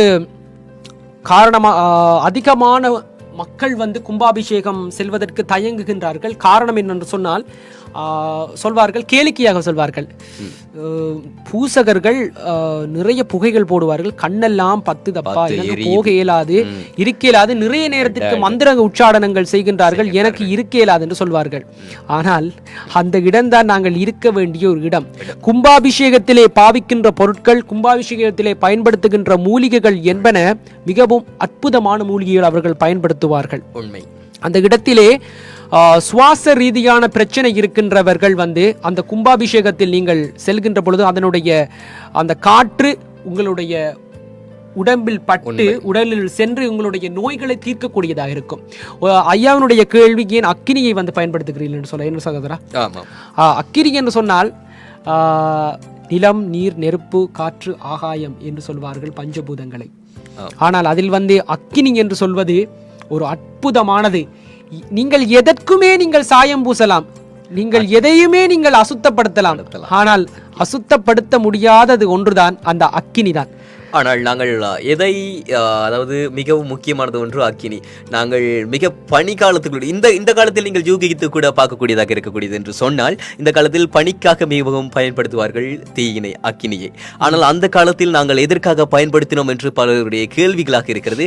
அதற்கான பதில்களை தான் நீங்கள் இந்த நேரத்தில் வந்து கொஞ்சம் விரிவாக்க கூறினீங்கன்னா நன்றாக இருக்கும். ஏனென்றால் வெறுமையே தீ என்பது அடுத்தவர் வந்து புகைப்பிடித்தலுக்கும் அதே போன்று நாங்கள் சமைப்பதற்கும் குளிர் காய்வதற்கும் தான் இருக்கிறது என்று அவர்கள் பல்வேறு விதமாக யோசித்துக் கொண்டிருக்கிறார்கள். அதற்கான உண்மை தன்மையை வந்து நீங்கள் கொஞ்சம் விவரித்து காட்டுங்கள். அதாவது எங்களுடைய எந்த ரீதியில் நாங்கள் கும்பாபிஷேகம் செய்கின்றோம், அதாவது எதற்காக கும்பாபிஷேகங்கள் செய்கின்றோம் என்பதை அறிந்து கொண்டோம் என்று சொன்னால், இந்த அக்கினிக்கான விளக்கம் நாங்கள் அனைவரும் புரிந்து கொள்ளக்கூடியதாக இருக்கும். அதாவது உண்மையிலே வந்து எந்த ஒரு அசுத்தங்களையும் ஏற்படுத்தாத ஒரு ஒரு ஒரு ஒரு ஒரு பொருள் ஒரு பொருள் என்று சொல்ல முடியாது, ஒரு ஒரு சக்தி என்று சொன்னால், பொருளுக்கு அதை ஒப்பாக்க முடியாது, ஒரு சக்தி என்று சொன்னால் அது நெருப்புத்தான், தீ. அந்த தீயினை இட்டு நாங்கள் எரிக்கின்ற பொழுது, அதாவது அந்த யாக குண்டலத்தில் இருக்கின்ற பொழுது, எங்களுடைய இறுதியாக பார்க்கின்ற பொழுது யாக குண்டலம் முடிந்தவுடன் அனைத்து பழங்கள், தேன் அதுகளை யாக குண்டலத்தில் கொட்டுவார்கள். அதற்கு 2 விடயங்கள். சமய ரீதியாக சொன்னால் அக்கினி, வானத்தில் இருக்கின்ற தேவர்கள் அவ்வளவு பேரும் அந்த மனம் மகிழ்ந்து அந்த அக்கினியிலே கையை நீட்டி எங்களுடைய அந்த பொருட்களை வாங்குகின்றார்கள், எங்களுடைய யாகத்தை ஏற்றுக்கொண்டிருக்கிறார்கள் என்று நெருப்பின் மூலமாக வந்து ஏற்றுக்கொள்கிறார்கள் என்று சொல்லி எங்களுடைய மதம் சொல்கிறது. அதில் தான் நாங்கள் அந்த பொருட்களை நாங்கள் நெருப்பினில் போடுவோம். அதற்கும் ஒரு காரணங்கள் இருக்கிறது. விஞ்ஞான ரீதியாக பார்க்கின்ற பொழுது உண்மையிலே சுவாசம் மூலம், காற்று மூலம்தான் இன்று அதிகளவான நோய்கள் பரவுகிறது. ஆனால் காற்று மூலமாகத்தான் இன்று அதிகளவான நோய்களை குணப்படுத்தலாம் என்கின்ற ஒரு உண்மையினை புரிய வைப்பதற்காகவே அந்த யாக குண்டலங்கள் தீ மூட்டப்பட்டு அதில் பல்வேறுபட்ட மூலிகைகள் எரிக்கப்பட்டு அந்த இடத்திலே எங்களுடைய நோய்களை தீர்த்து கொள்ளப்படுகிறது. நாங்கள் உண்மையாக ஒரு விடயத்தை சொல்ல வேண்டும். இந்த இடத்தில் நான் இந்த தமிழகரம் வானொலியிலே ஒரு விடயம் ஒன்றை சொல்கின்றேன். தமிழர்களிடம் இருக்கின்ற எந்த ஒரு விடயத்திலும், அதாவது தமிழரிடம் திணிக்கப்பட்ட விடயங்கள் இல்லை. நான் திணிக்கப்பட்ட விடயங்கள் என்று கூறுவது வந்து ஒரு சில விடயங்கள் வந்து, அதாவது பலி கொடுப்பதிலிருந்து ஒரு சில விடயங்கள் வந்து சாதி பாகுபாடு என்று சொல்வார்கள். அது வந்து திணிக்கப்பட்ட ஒரு விடயம். திணிக்கப்பட்ட விடயங்களை தவிர எங்களுடைய தமிழர்களில் இருக்கின்ற எந்த விடயத்திலும் மூட நம்பிக்கைகள் இல்லை. எல்லாமே அறிவியல் பூர்வமானது என்பதை நான் நிரூபிப்பேன். முடிந்தால் அதை உடைத்து உங்கள் யாராவது அந்த கேள்வியினை கேட்கலாம். அதுக்கான கேள்விகளுக்கான பதில்கள் இங்கு இருக்கிறது.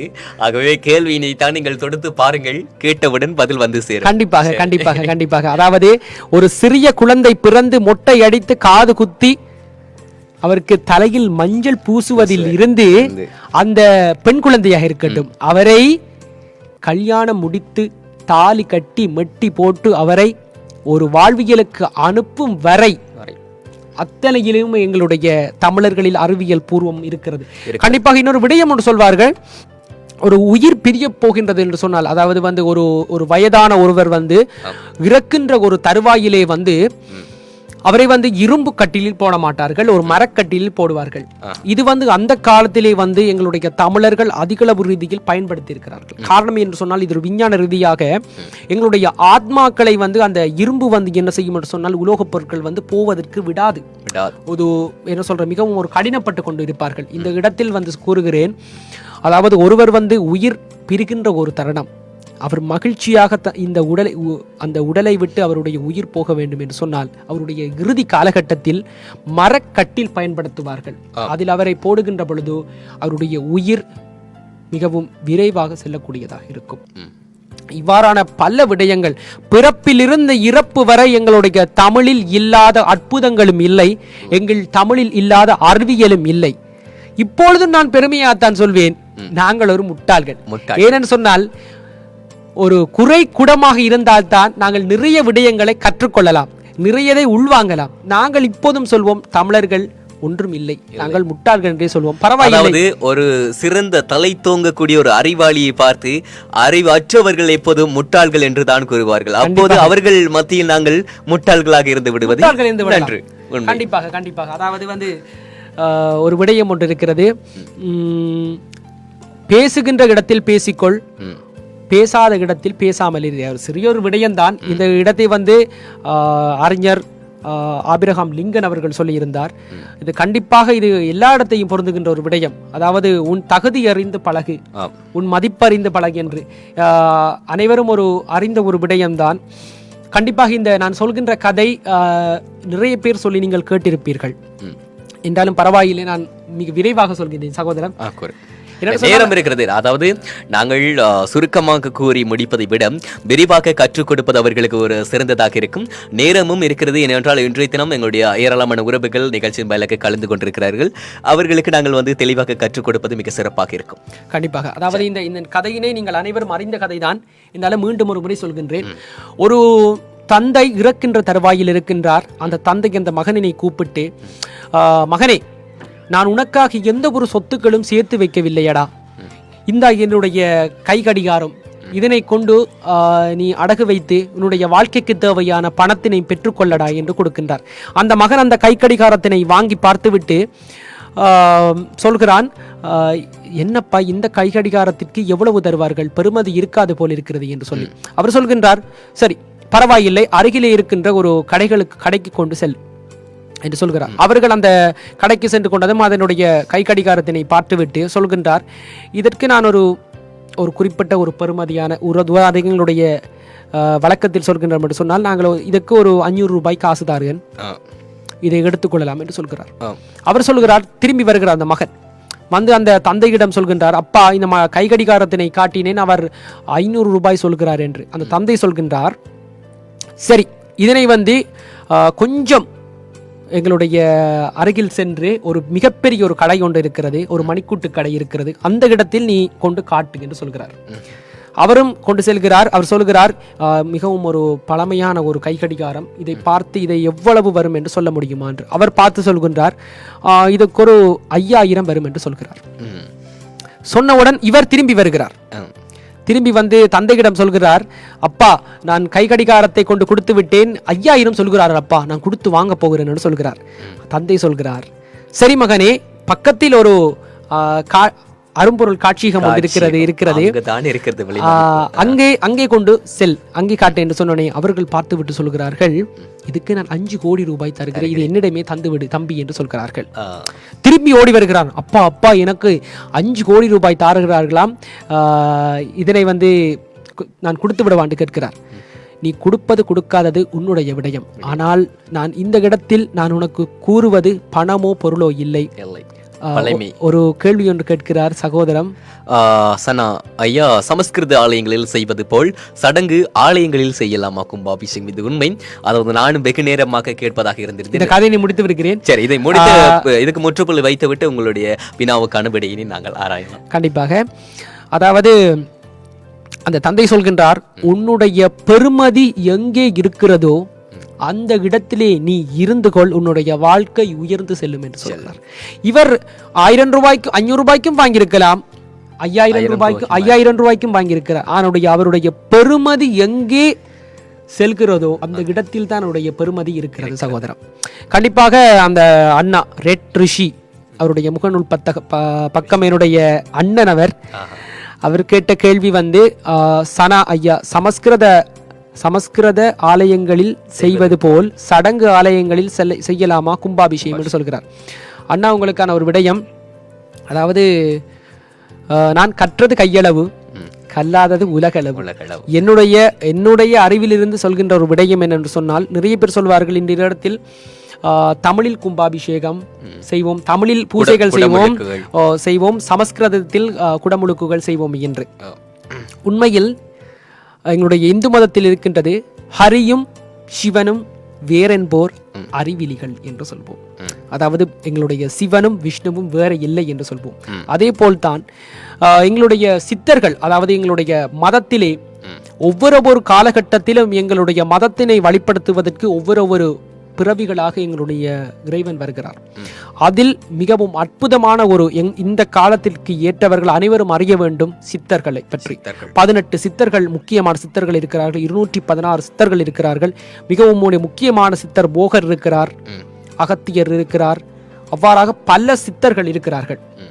இந்த சித்தர்களை பொறுத்தவரையில் அவர்களுக்கு வந்து தமிழ் மொழியும் அவர்கள் அறிந்திருந்தார்கள், சமஸ்கிருத மொழியிலும் அவர்கள் அறிந்திருந்தார்கள்.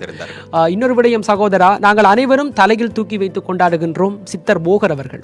அவருடைய பிறப்பிடம் எதென்று தெரியுமா? போகர் சரியாக தெரியவில்லை. போகருடைய பிறப்பிடம் சீன தேசத்தில் இருந்து சீன மொழி படித்த ஒருத்தர் தான் இங்கு வந்து சமஸ்கிருதமும் படித்து தமிழும் படித்து நாங்கள் சென்று கொண்டிருக்கிறோம்.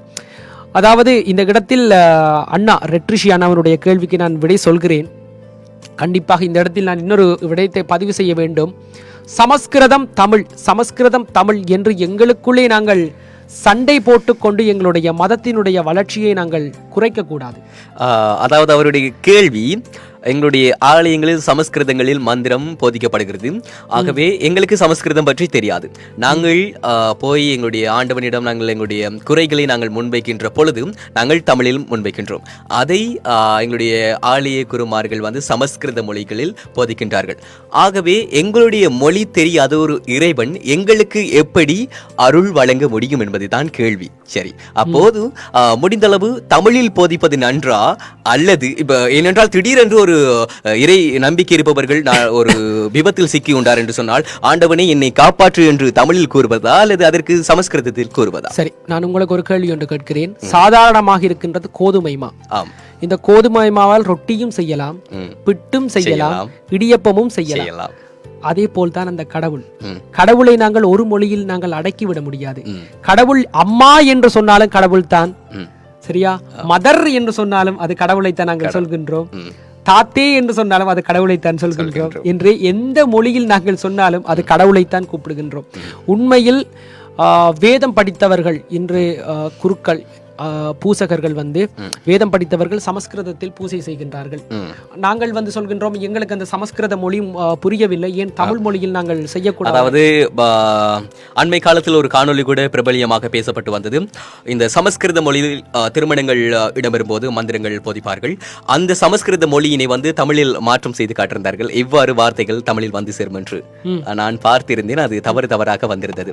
அதாவது இன்னொரு விடயம் ஒன்று சொல்வார்கள், எங்களுடைய மனிதனுடைய உடல் அதை வைத்துத்தான் ஆலயங்கள் அமைக்கப்பட்டிருக்கிறது. ஆம், உண்மை. கண்டிப்பாக இந்த இடத்தில் நான் இன்னொரு விடயம் ஒன்றை சொல்ல வேண்டும். லிங்க வடிவத்தை வந்து இன்று பலர் பல விமர்சனங்களை செய்துகிறார்கள். உன்னுடைய எண்ணமும் உன்னுடைய சிந்தனையும் எவ்வாறு இருக்கிறதோ அவ்வாறே உன்னுடைய பார்வையும் இருக்கும் என்று இடத்தில் திருமூலர் அழகாக சொல்வார். அதே மாதிரி தான் நீ எவ்வாறு பார்க்கின்றாயோ அவ்வாறே உனக்கு லிங்க வடிவம் தோன்றும். நிறைய பேர் சொல்வார்கள் ஆண் பெண் உறுப்பு சேர்ந்த ஒரு வடிவம் என்று சொல்வார்கள். நிறைய பேர் நிறைய கருத்துக்களை சொல்வார்கள். ஆனால் இன்று விஞ்ஞான ரீதியாக நிரூபிக்கப்பட்ட ஒரு கருத்து எங்களுடைய மண்டையோட்டினுடைய வடிவம். ஆன்மீக ரீதியாக சொல்ல போனோம் என்று சொன்னால், நீங்கள் ஒரு இருட்டு அறையினுள் இருந்து உங்களுக்கு முன் ஒரு தீபச்சுடரனை ஏற்றி அந்த இருட்டறையில் நீங்கள் சம்மாளத்தில் இருங்கள். உங்களுடைய நிழலை பின்னால் பார்க்கின்ற பொழுது லிங்க வடிவத்தில் இருக்கும். இந்த ஜோதிதான், அதாவது எங்கள் முன் இருட்டு எனும் மனத்தில் ஒளி என்ற நன்மையை பொருத்துகின்ற பொழுது எங்களுடைய பிம்பம் சிவமாக தெரியும் என்பதுதான் அதனுடைய ஆன்மீக ரீதியான கருத்து. அறிவியல் ரீதியாக பார்த்தால் அது எங்களுடைய சிரசினுடைய வடிவம் தான் எங்களுடைய லிங்க வடிவம். இதை அத்தனை பேரும் புரிந்து கொள்ள வேண்டும். எங்களை நக்கல் நையாண்டி செய்பவர்களிடம் முகத்தில் அடித்தவாறு சொல்ல வேண்டும், நாங்கள் அறிவியல் ரீதியாகத்தான் வழிபடுகின்றோம் செய்வார்கள், லிங்க வடிவமாகத்தான் நாங்கள் வழிபடுகின்றோம் என்று. இன்னொரு விடயம், நான் நேரத்தோட உங்களுக்கு சொன்ன விடயம், குருஜி ஒருத்தர் தான் ஒரு பாகிஸ்தான் தேசத்துக்கு சென்றிருந்த பொழுதோ அந்த பாகிஸ்தான் தேசத்தை சேர்ந்தவர்கள் தான் சொல்லியிருக்கின்றார்கள், நாங்கள் ஒரு இறைவனைத்தான் கொண்டாடுகின்றோம், ஏன் உங்களுக்கு இத்தனை இறைவன் இருக்கிறார்கள்? சரஸ்வதி என்று சொல்கிறீர்கள், விநாயகர் என்று சொல்கிறீர்கள், லட்சுமி என்று சொல்கிறீர்கள். அப்ப நான் அவர் சொன்னாராம் ஜோதிச்சு விட்டு, உங்களுக்கு அதே சொன்னதுதான், ஒரு கோதுமை மா இருக்கிறது. அந்த கோதுமை மாவில் இருந்து பிட்டும் செய்யலாம், ரொட்டியும் செய்யலாம், இடியப்பமும் செய்யலாம். நீங்கள் அதை வந்து வெவ்வேறு வகையாக செய்யலாம். சாதாரணமான ஒரு கோதுமை மாக்கே இத்தனை வடிவங்கள் இருக்கின்ற பொழுது அளப்பரிய ஒரு சக்தி, அளப்பரிய ஒரு ஒளி எங்களுடைய இறைவன். இவர்களுக்கு பல வடிவங்கள் ஏன் இருக்கக்கூடாதா? இருந்தால் தவறா என்றதான் என்னுடைய கேள்வி. மற்ற சகோதரா, இந்த தமிழ் சமஸ்கிருதம் என்று சொல்வதை நாங்கள் இந்த இடத்தில் நாங்கள் ஒரு தனியான ஒரு விடயமாகத்தான், கும்பாபிஷேகம் என்ற ஒரு விடயத்தின் கீழ் தான் இது பார்க்க. ஏனென்றால் தமிழ் மந்திரங்கள் போதிக்கப்படுகிறது எங்களுடைய நாட்டார் வழிபாடுகளில், கிராமிய தெய்வ வழிபாடுகள் இன்று வரைக்கும் தமிழர்களால் போதித்து வரப்படுகிறது தமிழ் மொழியிலே மந்திரங்கள்.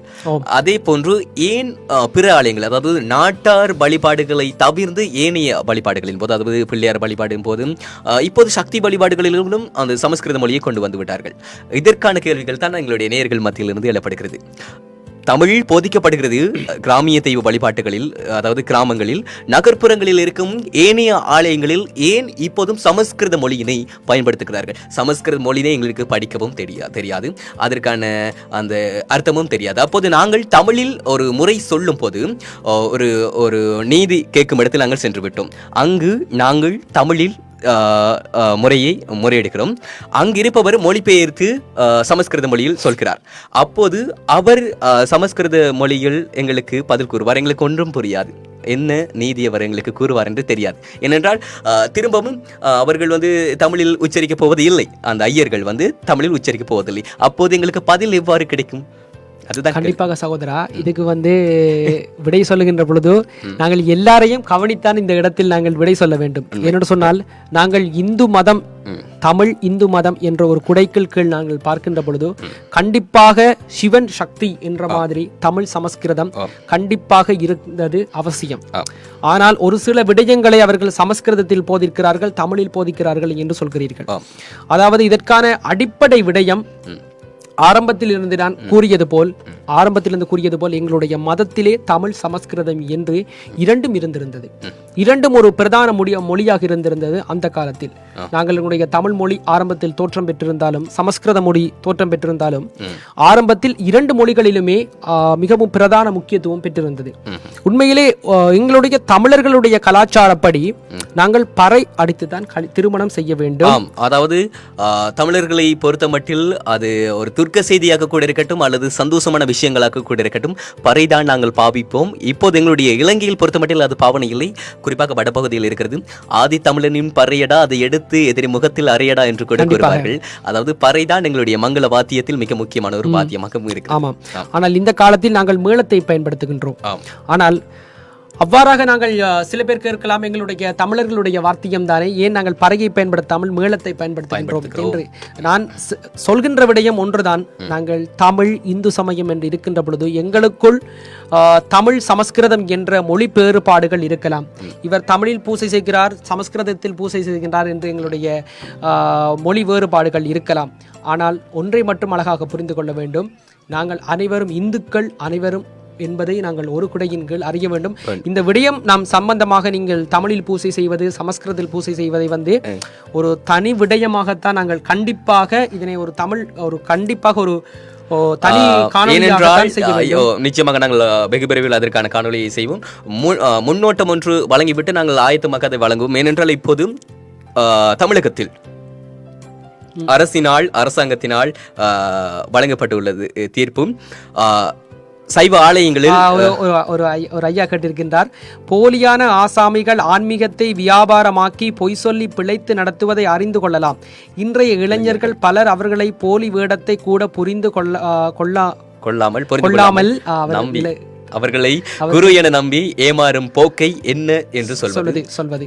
பொய் சொல்லி பக்தர்களை ஏமாற்றும் டுபாக்கூர் சாமிகளை இன்றும் பலர் நம்பி ஏற்றுக்கொண்டிருக்கிறார்களே, இதை தடுத்து ஆன்மீகத்தை வளர்க்க என்ன வழி தம்பி என்று கேட்கிறார். நான் நேரத்தோடு சொல்லிவிட்டேன் ஐயா, இந்து மதமும் சரி, இந்துக்களுடைய எங்களுடைய போதிப்பவர்களும் சரி, கடலின் நடுவே இருக்கிறார்கள். நீங்கள் கடலினுடைய கரையில் நின்றால் கடலில் அள்ளப்பட்டு வருகின்ற குப்பைகளைத்தான் எடுக்கலாம். முத்துக்களை எடுக்க வேண்டும் என்று சொன்னால் நாங்கள் கடலினுடைய மத்தியில் தான் செல்ல வேண்டும். கண்டிப்பாக. இன்னொரு விடயம், எங்களுடைய தமிழிலே இருக்கின்ற மிகவும் ஒரு முக்கியமான ஒரு விடயம், நாங்கள் இவ்வாறாக பிரணவ முகூர்த்தத்தில் நாங்கள் காலையில் எழும்ப வேண்டும் என்று சொல்வார்கள். மற்றது வீட்டிலே துளசி செடி வைக்க வேண்டும் என்று சொல்வார்கள். எனக்கு கூட இப்போது துளசி சாப்பிட்டு இன்னொரு விடயம் ஒன்று சொல்ல வேண்டும் சகோதரா. கேளிக்கையாக எங்களுடைய மதத்தை கேளிக்கைப்படுத்துகின்ற ஒரு விடயம், அரச மரத்தை சுட்டுனா புள்ள கிடைக்குமா. இதை நிறைய திரைப்படங்களில் இதை சுட்டிக்காட்டி திரைப்படமாக அவர்கள் விரிவாக்கி காட்டுவார்கள். அவர் மீண்டும் ஒரு கேள்வி கேட்கின்றார், ஆன்மீகத்தை வியாபாரமாக்கி உண்மையான பக்தர்களை ஏமாற்றுவது சரியா தம்பி, அதை நீங்கள் எவ்வாறு கருதுகிறீர்கள்? இல்லை, அது சரியில்லை. கண்டிப்பாக நிறைய பேர் ஆன்மீகம் என்று சொல்வது, ஆன்மீகம் என்பதை சரியான முறையில் போதிக்க வேண்டும். இன்னொரு விடயம் சொல்வார்கள், என்னிடத்தில் ஒருத்தர் கேட்டிருந்தார், ஆன்மீகத்துக்கு காசு வாங்கித்தான் ஆன்மீகத்தை போதிக்கிறார். என்று சொல்வார்கள். அதாவது நான் கண்ட ஒருத்தரை நான் சொல்கின்றேன். என்னுடைய நேரில் கண்ட ஒருத்தர், அவர் ஆன்மீகம் செய்கின்ற பொழுது பணம் எடுக்கின்றார், வகுப்புகளுக்கு பணம் எடுக்கின்றார். ஆனால் அவர் நிறைய தர்மம் செய்கின்றார். இங்கு எடுப்பதை கொஞ்சமாக எடுப்பதை அங்கு அதிகமாக கொடுக்கிறார். ஆனால் இன்னொரு விடயம் ஒன்று சொல்ல வேண்டும். இந்த உலகத்தில் நாங்கள் மத ரீதியாகவோ சரி, மனிதாபிமானத்தில் நாங்கள் தர்மம் செய்யும் போது எங்களுக்கு பணம் என்பது மிக அத்தியாவசியமாக இருக்கிறது. ஆகவே இந்த காலத்தில் நாங்கள் பணம் வாங்குவது என்பது ஒரு சரியான விடயத்திற்கு வாங்கி அதை சரியான தர்மத்தை வழங்குகின்ற பொழுது அது சரியாக இருக்கும் என்று நான் நினைக்கிறேன். நான் இறுதியாக நான் கூறி முடித்ததை கூறுகிறேன்.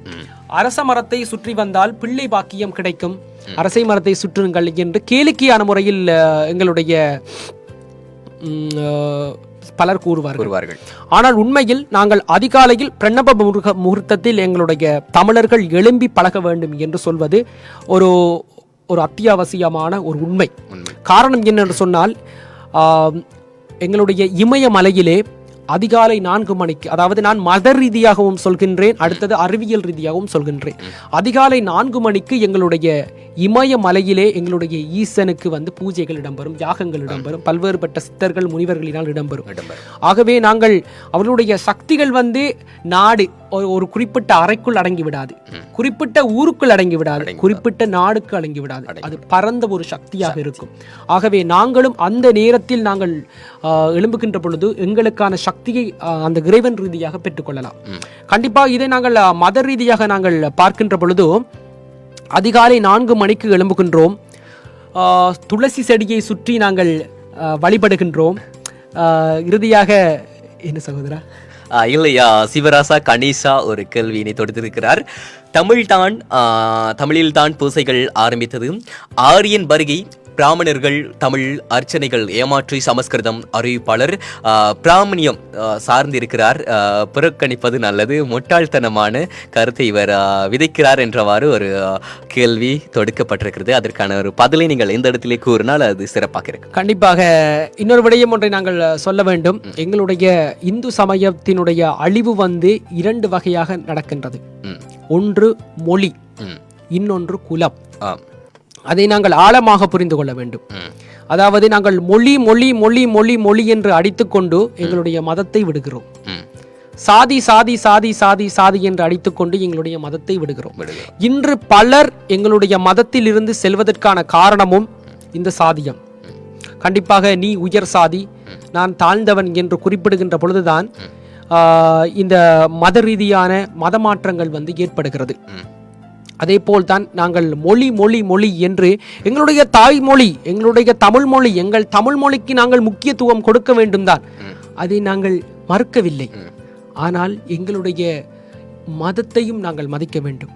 கண்டிப்பாக நீங்கள் ஐயா சிவராஜா கணேசா ஐயா அவர்கள் கேட்டிருந்தார். கண்டிப்பாக ஐயா உங்கள் கேள்விக்கான பதிலை நான் கண்டிப்பாக இன்னொரு காணொளியில் தமிழ் மொழி பூசை, சமஸ்கிருத மொழி பூசை ஏன் என்று சொல்லி கண்டிப்பாக உங்களுக்கான பதிலை மதிப்புக்குரிய சிவராஜா கணேசா ஐயா அவர்களுக்கு நான் கண்டிப்பாக வழங்குவேன் ஐயா. இது நேரம் போதாமல் இருக்கின்றதால் மேலோட்டமாக சென்று கொண்டிருப்பதால் உங்களுடைய புரிதல் எவ்வாறு என்று எனக்கு தெரியவில்லை. கண்டிப்பாக நிறைய அன்பர்கள் இதை பார்த்து கொண்டிருக்கிறீர்கள். உங்களுடைய கண்டிப்பாக இதற்கான பதிலை நான் கண்டிப்பாக வழங்குவேன். நான் பேசிக்கொண்டிருந்த விடயம், இந்த நாங்கள் பிரணப முகூர்த்தத்தில் நாங்கள் எழும்புகின்றோம். ஒரு விடயம் ஒன்று சகோதரா, நாங்கள் பூசணி பூ வைத்து வழிபடுவோம். சாணம் தெளித்து, மஞ்சள் தெளித்து, சாணத்திலே பூசணி பூ வைத்து நாங்கள் வழிபடுவோம். உண்மையிலே சகோதரா, அதிகாலையிலே துளசி மற்றும் பூசணி பூ இவைகள் இரண்டுக்கும் தான் ஆக்சிஜனை அதிகளவு ரீதியாக வெளியிடுகின்ற ஆற்றல் மிக அதிகளவாக இருக்கிறது. உண்மையில் அந்த வகையில் நாங்கள் அதிகாலை 4 மணிக்கு துளசி செடியினை சுற்றி வழிபடுகின்ற. நீங்கள் கேட்கலாம், ஏன் மற்ற நேரத்தில் அதிகாலையை தவிர மற்ற நேரத்தில் நீங்கள் துளசி செடியை சுற்றி வழிபந்தால் உங்களுக்கு ஆக்சிஜன் கிடைக்காது என்று. உண்மையிலே துளசி செடிக்கான ஒரு பக்குவம், ஒரு மருத்துவ குணம் ஒன்று இருக்கிறது. அதிகாலையிலே சுத்தமான ஒரு ஆக்சிஜனை வெளியிடுகின்றது. கண்டிப்பாக நாங்கள் அந்த தருணத்தில் நாங்கள் எங்களுடைய சொல்வார்கள் பிரணவ முகூர்த்தம் என்று சொல்வார்கள். அந்த தருணத்தில் நாங்கள் துளசி செடியை சுற்றி வழிபடுகின்ற பொழுது எங்களுக்கான சுத்தமான ஆக்சிஜனை எங்களுடைய உடல் பெற்றுக்கொள்ளக்கூடியதாக இருக்கும். இதற்குத்தான் எங்களுடைய வீடுகளில் இன்றும் நாங்கள் தெய்வத்தை போல் இந்த துளசி செடியினை நாங்கள் வழிபடுகிறோம். நிறைய பேர் அந்த கும்பாபிஷேகம் தமிழ் சமஸ்கிருதத்தான் கேட்டுக்கொண்டிருக்கிறீர்கள். அதாவது நான் கேட்க வேண்டும் என்று நினைத்த கேள்வி சிவராஷா கனிஷா ஐயா கேட்டிருக்கிறார். அதாவது எங்களுடைய வழிபாடுகளில் இந்து மொழி என்பது எங்களுடைய, அதாவது இந்து நெறி என்பது எங்களுடைய வழிபாட்டிலா அல்லது சைவ நெறியா எங்களுடைய வழிபாடு என்று நான் கேட்கணும் என்றிருந்தேன். காரணம், இந்தியாவில் இந்திக்காரர்களால் ஆரம்பிக்கப்பட்டதுதான் ஹிந்து என்று சொல்வார்கள். ஹிந்து அங்கிருந்து தான் கொஞ்சமாக நகர்த்தப்பட்டு எங்களுடைய பகுதிக்கு ஹிந்து என்ற அந்த அடைமொழி வந்து சேர்த்தது.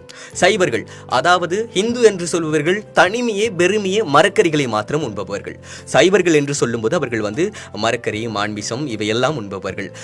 அப்போது நாங்கள் இந்துக்களா சைவர்கள், அதாவது எங்களுடைய பாடநெறிகள் சைவ நெறி புத்தகம் என்றுதான் எங்களுக்கு அச்சிட்டு வெளிவருகிறது, இந்து நெறி புத்தகம் என்று வரவில்லை. காரணம் அதுதான் நானும் கேட்கணும் என்றிருந்தேன். அவரை கேட்டு விட்டார். இந்து நெறியா அல்லது சைவ நெறியா? நாங்கள் சைவர்களா இந்துக்களா? நான் ஒரு சிறிய விடயத்தை வந்து சொல்கின்றேன். எங்களுடைய ஆதி சிவனினால் ஆரம்பிக்கப்பட்டு திருமூலர் அவர்களினால் வளர்க்கப்பட்டு இன்று பல பல மேதைகளினால் வளர்க்கப்பட்ட மொழிதான் இந்த தமிழ் மொழி, தாய் தமிழ் மொழி. தாய் தமிழ். இந்த தமிழ் மொழியினுடைய வளர்ச்சி எங்களுடைய பரமசிவனுடைய கையிலே இருக்கிறது.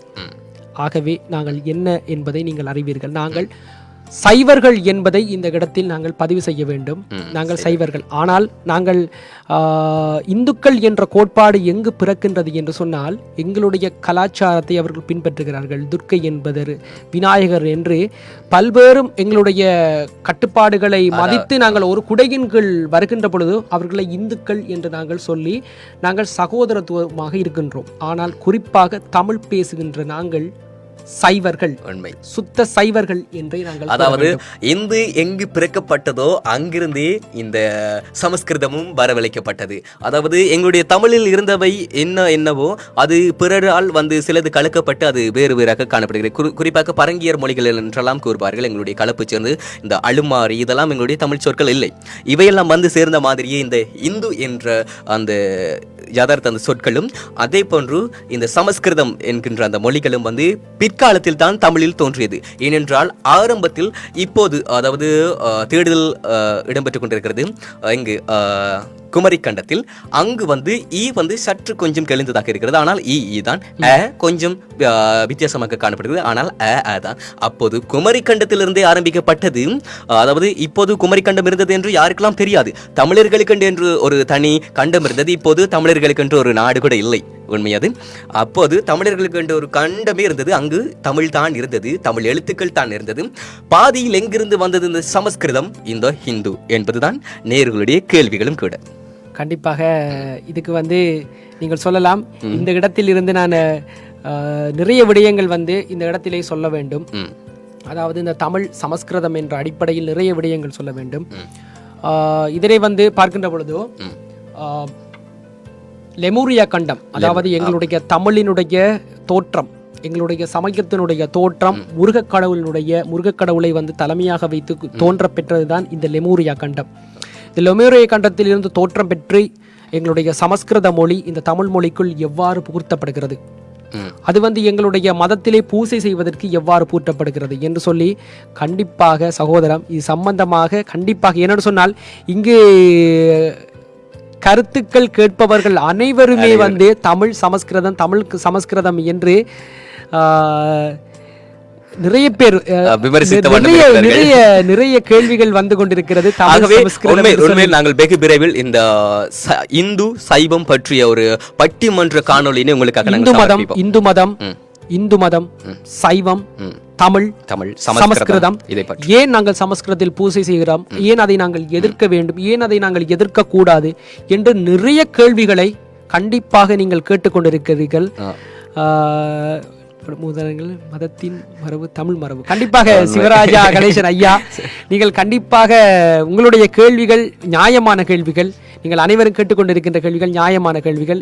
இந்த இடத்தில் நான் இன்றைய நிகழ்ச்சிக்கு வந்ததற்கான நோக்கம் எங்களுடைய மதத்தில் இருக்கின்ற விடயங்களுடைய விஞ்ஞான விளக்கங்கள் அது கூறுவதற்காகவே இந்த இடத்தில் நான் வந்திருக்கின்ற இடத்தில் நேரங்கள் ஒதுக்கியதும் அதுக்காகத்தான். கண்டிப்பாக தமிழ் சமஸ்கிருதம் இதை பற்றி கண்டிப்பாக ஒரு விடயம் ஒன்றை நாங்கள் செய்ய வேண்டும். எங்களுடைய மக்களை விழிப்புணர்ச்சி அடைய செய்ய வேண்டும். சில நேரம் பிழையான புரிதல்கள் எனக்கும் இருக்கலாம், பிழையான புரிதல் உங்களுக்கும் இருக்கலாம். அதனை நிச்சயம் நாங்கள் ஒன்று சேர்ந்து கண்டிப்பாக அதை நாங்கள் தீர்க்க வேண்டும் என்பதுதான் என்னுடைய மகிழ்ச்சி. என்னிடமும் பிழைகள் இருந்தால் கண்டிப்பாக அதை நான் தீர்த்து கொள்வேன். அதை உங்களிடமும் பிழைகள் இருந்தால் அதை கண்டிப்பாக நான் சொல்லி புரிய வைப்பேன். ஒரு அன்பருக்கு இருக்கிற மத நிர்வாகங்கள் சாதிய ரீதியில் இயங்குவது, மத குருமார்கள் பணத்திற்காக மக்களை ஏமாற்றுவது பற்றி பகுத்தறிவு பணத்திற்காக ஏலம் போயிற்று என்று சொல்கிறார்.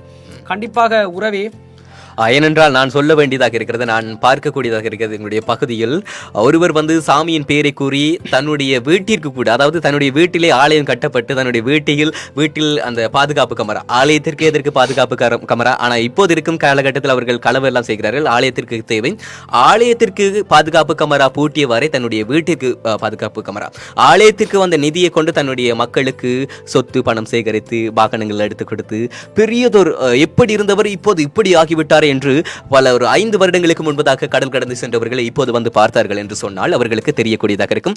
எந்த அளவுக்கு வளர்ச்சி இவருக்கு எப்படி இந்த உழைப்பு வந்தது என்றால் அதை சாமியை வைத்து அவர் பிழைத்துக் கொண்டார். ஆகவே சாமியை வைத்து பிழைப்பவர்களுக்கு நீங்கள் நிச்சயமாக இந்த இடத்தில் பதில் கூறவே வேண்டும். கண்டிப்பாக உறவே இந்த இடத்தில் ஒரு விடயம் ஒன்றை சொல்ல வேண்டும். இந்த இடத்தில் நாங்கள் இந்த காணொளி ஒன்றை செய்கின்றோம் என்று சொன்னால் இந்த காணொளி கூட எங்களுடைய என்ன சொல்வோம் பிரபலத்துக்காக நாங்கள் செய்யவில்லை. தமிழக வானொலி ஆரம்பிக்கப்பட்டதுனான நோக்கம் அண்ணா ஆரம்பிக்கவருடைய அவருடைய பெயரை நீங்கள் சொன்னால, அதாவது தமிழக வானொலி என்பது தனியொரால் ஆரம்பிக்கப்பட்டதல்ல. இதற்கு பின்பதாக 3-4 இயக்குநர்கள் இருக்கிறார்கள். அவர்கள் வெகு விரைவில் உங்களுக்கு தெரிவார்கள். அது ஒரு பக்கம் இருக்கலாம். கண்டிப்பாக இவர்கள் ஆரம்பித்ததற்கான நோக்கமும் தங்களுடைய பிரபல்யம் என்பதற்காக அல்ல. எங்களுடைய தாய் தமிழை, எங்களுடைய சைவ நெறியை, எங்களுடைய இந்து மதத்தை நாங்கள் அனைவருக்கும் போதிக்க வேண்டும். அதில் இருக்கின்ற பல சந்தேகங்கள், பல பேரினால் பல விமர்சனங்களை உடைத்தறிய வேண்டும் என்பதற்காகவே இவ்வாறான ஒரு வானொலி ஒன்று அமைக்கப்பட்டிருக்கிறது. கண்டிப்பாக அதில் இருந்து கொண்டு நீங்கள் கேட்ட கேள்வி என்ன சகோதரன்? நான் கேட்ட கேள்விகள் அதாவது சாமியை வைத்து பிழைத்துக் கொண்டிருக்கிறார்கள். கண்டிப்பாக இதை நாங்கள் புரிந்து கொள்ள வேண்டும். நாங்கள் நிறைய பேர் சகோதரம் உண்மையிலே எங்களுடைய மதத்தை வைத்துக் கொண்டு நிறைய வியாபாரங்கள் செய்து கொண்டிருக்கிறார்கள். கண்டிப்பாக அதை நாங்கள் ஏற்றுக்கொள்வோம். சிலை கடத்தலில் இருந்து இப்போது வரைக்கும் கண்டிப்பாக நாங்கள் அதை மதத்தில் இருந்து மதத்தை போதிக்கின்றோம் என்று சொல்லி நிறைய பேர் நிறைய விடயங்களை செய்து கொண்டிருந்தாலும் கண்டிப்பாக நாங்கள் அனைவரும் புரிந்து கொள்ள வேண்டும். முதலில் அதற்காகவே இந்த காணொளி சகோதரர்களை நீங்கள் கட்டாயம் அறிந்து கொள்ள வேண்டும். ஏனென்று சொன்னால் நாங்கள் ஏன் ஆலயம் செல்கிறோம், நாங்கள் ஏன் ஆலயத்திலே உதாரணத்துக்கு சொல்வோம், நாங்கள் அரச மரத்தை சுற்றி வழிபடுகிறோம் என்று சொல்லி ஏன் வழிபடுகிறோம்? நிறைய பேர் கிண்டலுக்காக சொல்வார்கள் பிள்ளை பெருபா அரச மரத்தை சுற்றி சென்றால் என்று. அதற்கான காரணம் என்னென்னு சொன்னால் அரச மரத்தை, ஆலயத்தில் இருக்கின்ற அரச மரத்தை நாங்கள் சுற்றி வழிபடுகின்ற பொழுது எங்களுடைய கற்பப்பைக்கு, பெண்களுடைய கற்பப்பைக்கு நேரடியாக அந்த ஒக்சிஜன் செல்கிறது. கண்டிப்பாக செல்கின்ற பொழுது அவர்களுக்கான, அதாவது நேரடியாக கற்பப்பைக்கு சுத்தமான ஒக்சிஜன் செல்கின்ற பொழுது அவர்களுடைய கற்பப்பை பலமடைகின்றது. அதனால் பிள்ளை பெறுவதற்கான வாய்ப்புகள் அதிகரிக்கிறது. எனவே இவ்வாறாகத்தான், இதற்காகத்தான் இந்த மரங்கள் வைக்கப்பட்டிருக்கிறது. தற்காலமாக ஆலயங்களில் தற்பொழுது பல அன்பர்கள், எங்களுடைய மதத்தில், எங்களுடைய தமிழில் பிரியமான பல அன்பர்கள் ருத்ராட்ச மரம் மற்றும் சந்தன மரங்கள், மற்றது கருங்காலி மரம், நாகமல்லி மரங்களில் நிறைய மரங்களை, மூலிகை மரங்களை நட்டு சென்று கொண்டிருக்கிறார்கள். கண்டிப்பாக அவர்களை இந்த இடத்தில் கைகூப்பி அவர்களை நான் பாராட்டியே ஆக வேண்டும். கண்டிப்பாக அவர்களை நான் தலை வணங்குகின்றேன். என்னென்று சொன்னால் இவ்வாறாக அழிவில் விளிம்பில் இருக்கின்ற பல மூலிகை மருந்துகளும் எங்களுடைய ஆலயங்களில் கண்டிப்பாக இருக்க வேண்டும். அதான் சகோதரர்களே, நாங்கள் ஏன் விபூதி சாத்த வேண்டும், நாங்கள் ஏன் இடது பக்கம் ஆலயங்களுக்கு நிற்க வேண்டும், ஏன் பெண்கள் வலது பக்கம் நிற்க வேண்டும், ஏன் கும்பாபிஷேகம் செய்கிறார்கள், ஏன் எண்ணெய் காப்பு செய்கிறார்கள், ஏன் ஆலயங்களை நாங்கள் சுற்றி வழிபடுகின்றோம் என்று, ஏன் பல்வேறுபட்ட யாகங்களை செய்கிறார்கள் என்று பல விடயங்கள் சம்பந்தமாக அறிவியல் ரீதியாக இன்று உங்களுக்கு ஏதோ ஒரு வகையில் நான் சொல்லியிருந்தேன். கண்டிப்பாக ஒரு அன்பர் வினித் தவராசா, யார் கடவுள், பக்திக்கு பலி கேட்பவனா, பசிக்கு உணவளிப்பவனா, இது பெரியாரின் கருத்து, இதற்கு உங்கள் பதில் என்ன? யார் கடவுள், பக்திக்கு பலி கேட்பவனா, பசிக்கு உணவளிப்பவனா? அன்பே சிவம், அன்பே சிவம் என்று எங்களுடைய தமிழில் இருக்க ஏன் நாங்கள் பெரியாருக்கு போக வேண்டும்? பெரியாருக்கு முதலே வந்தவர் எங்களுடைய பாரதியார். நிறைய விடயம் இந்த விடத்தில் ஒரு விடயம் சொல்ல வேண்டும். பட்டங்கள் ஆள்வதும் சட்டங்கள் செய்வதும் பாரில் இங்கு நடத்த வந்தோமே என்று பெண் விடுதலைக்காக பாடியிருந்தால், கத்தியின்றி இரத்தமின்றி யுத்தம் ஒன்று வருகிறது, சத்தியத்தின் நித்தியத்தை நம்பும் யாரும் சேருவீர். எப்படியது?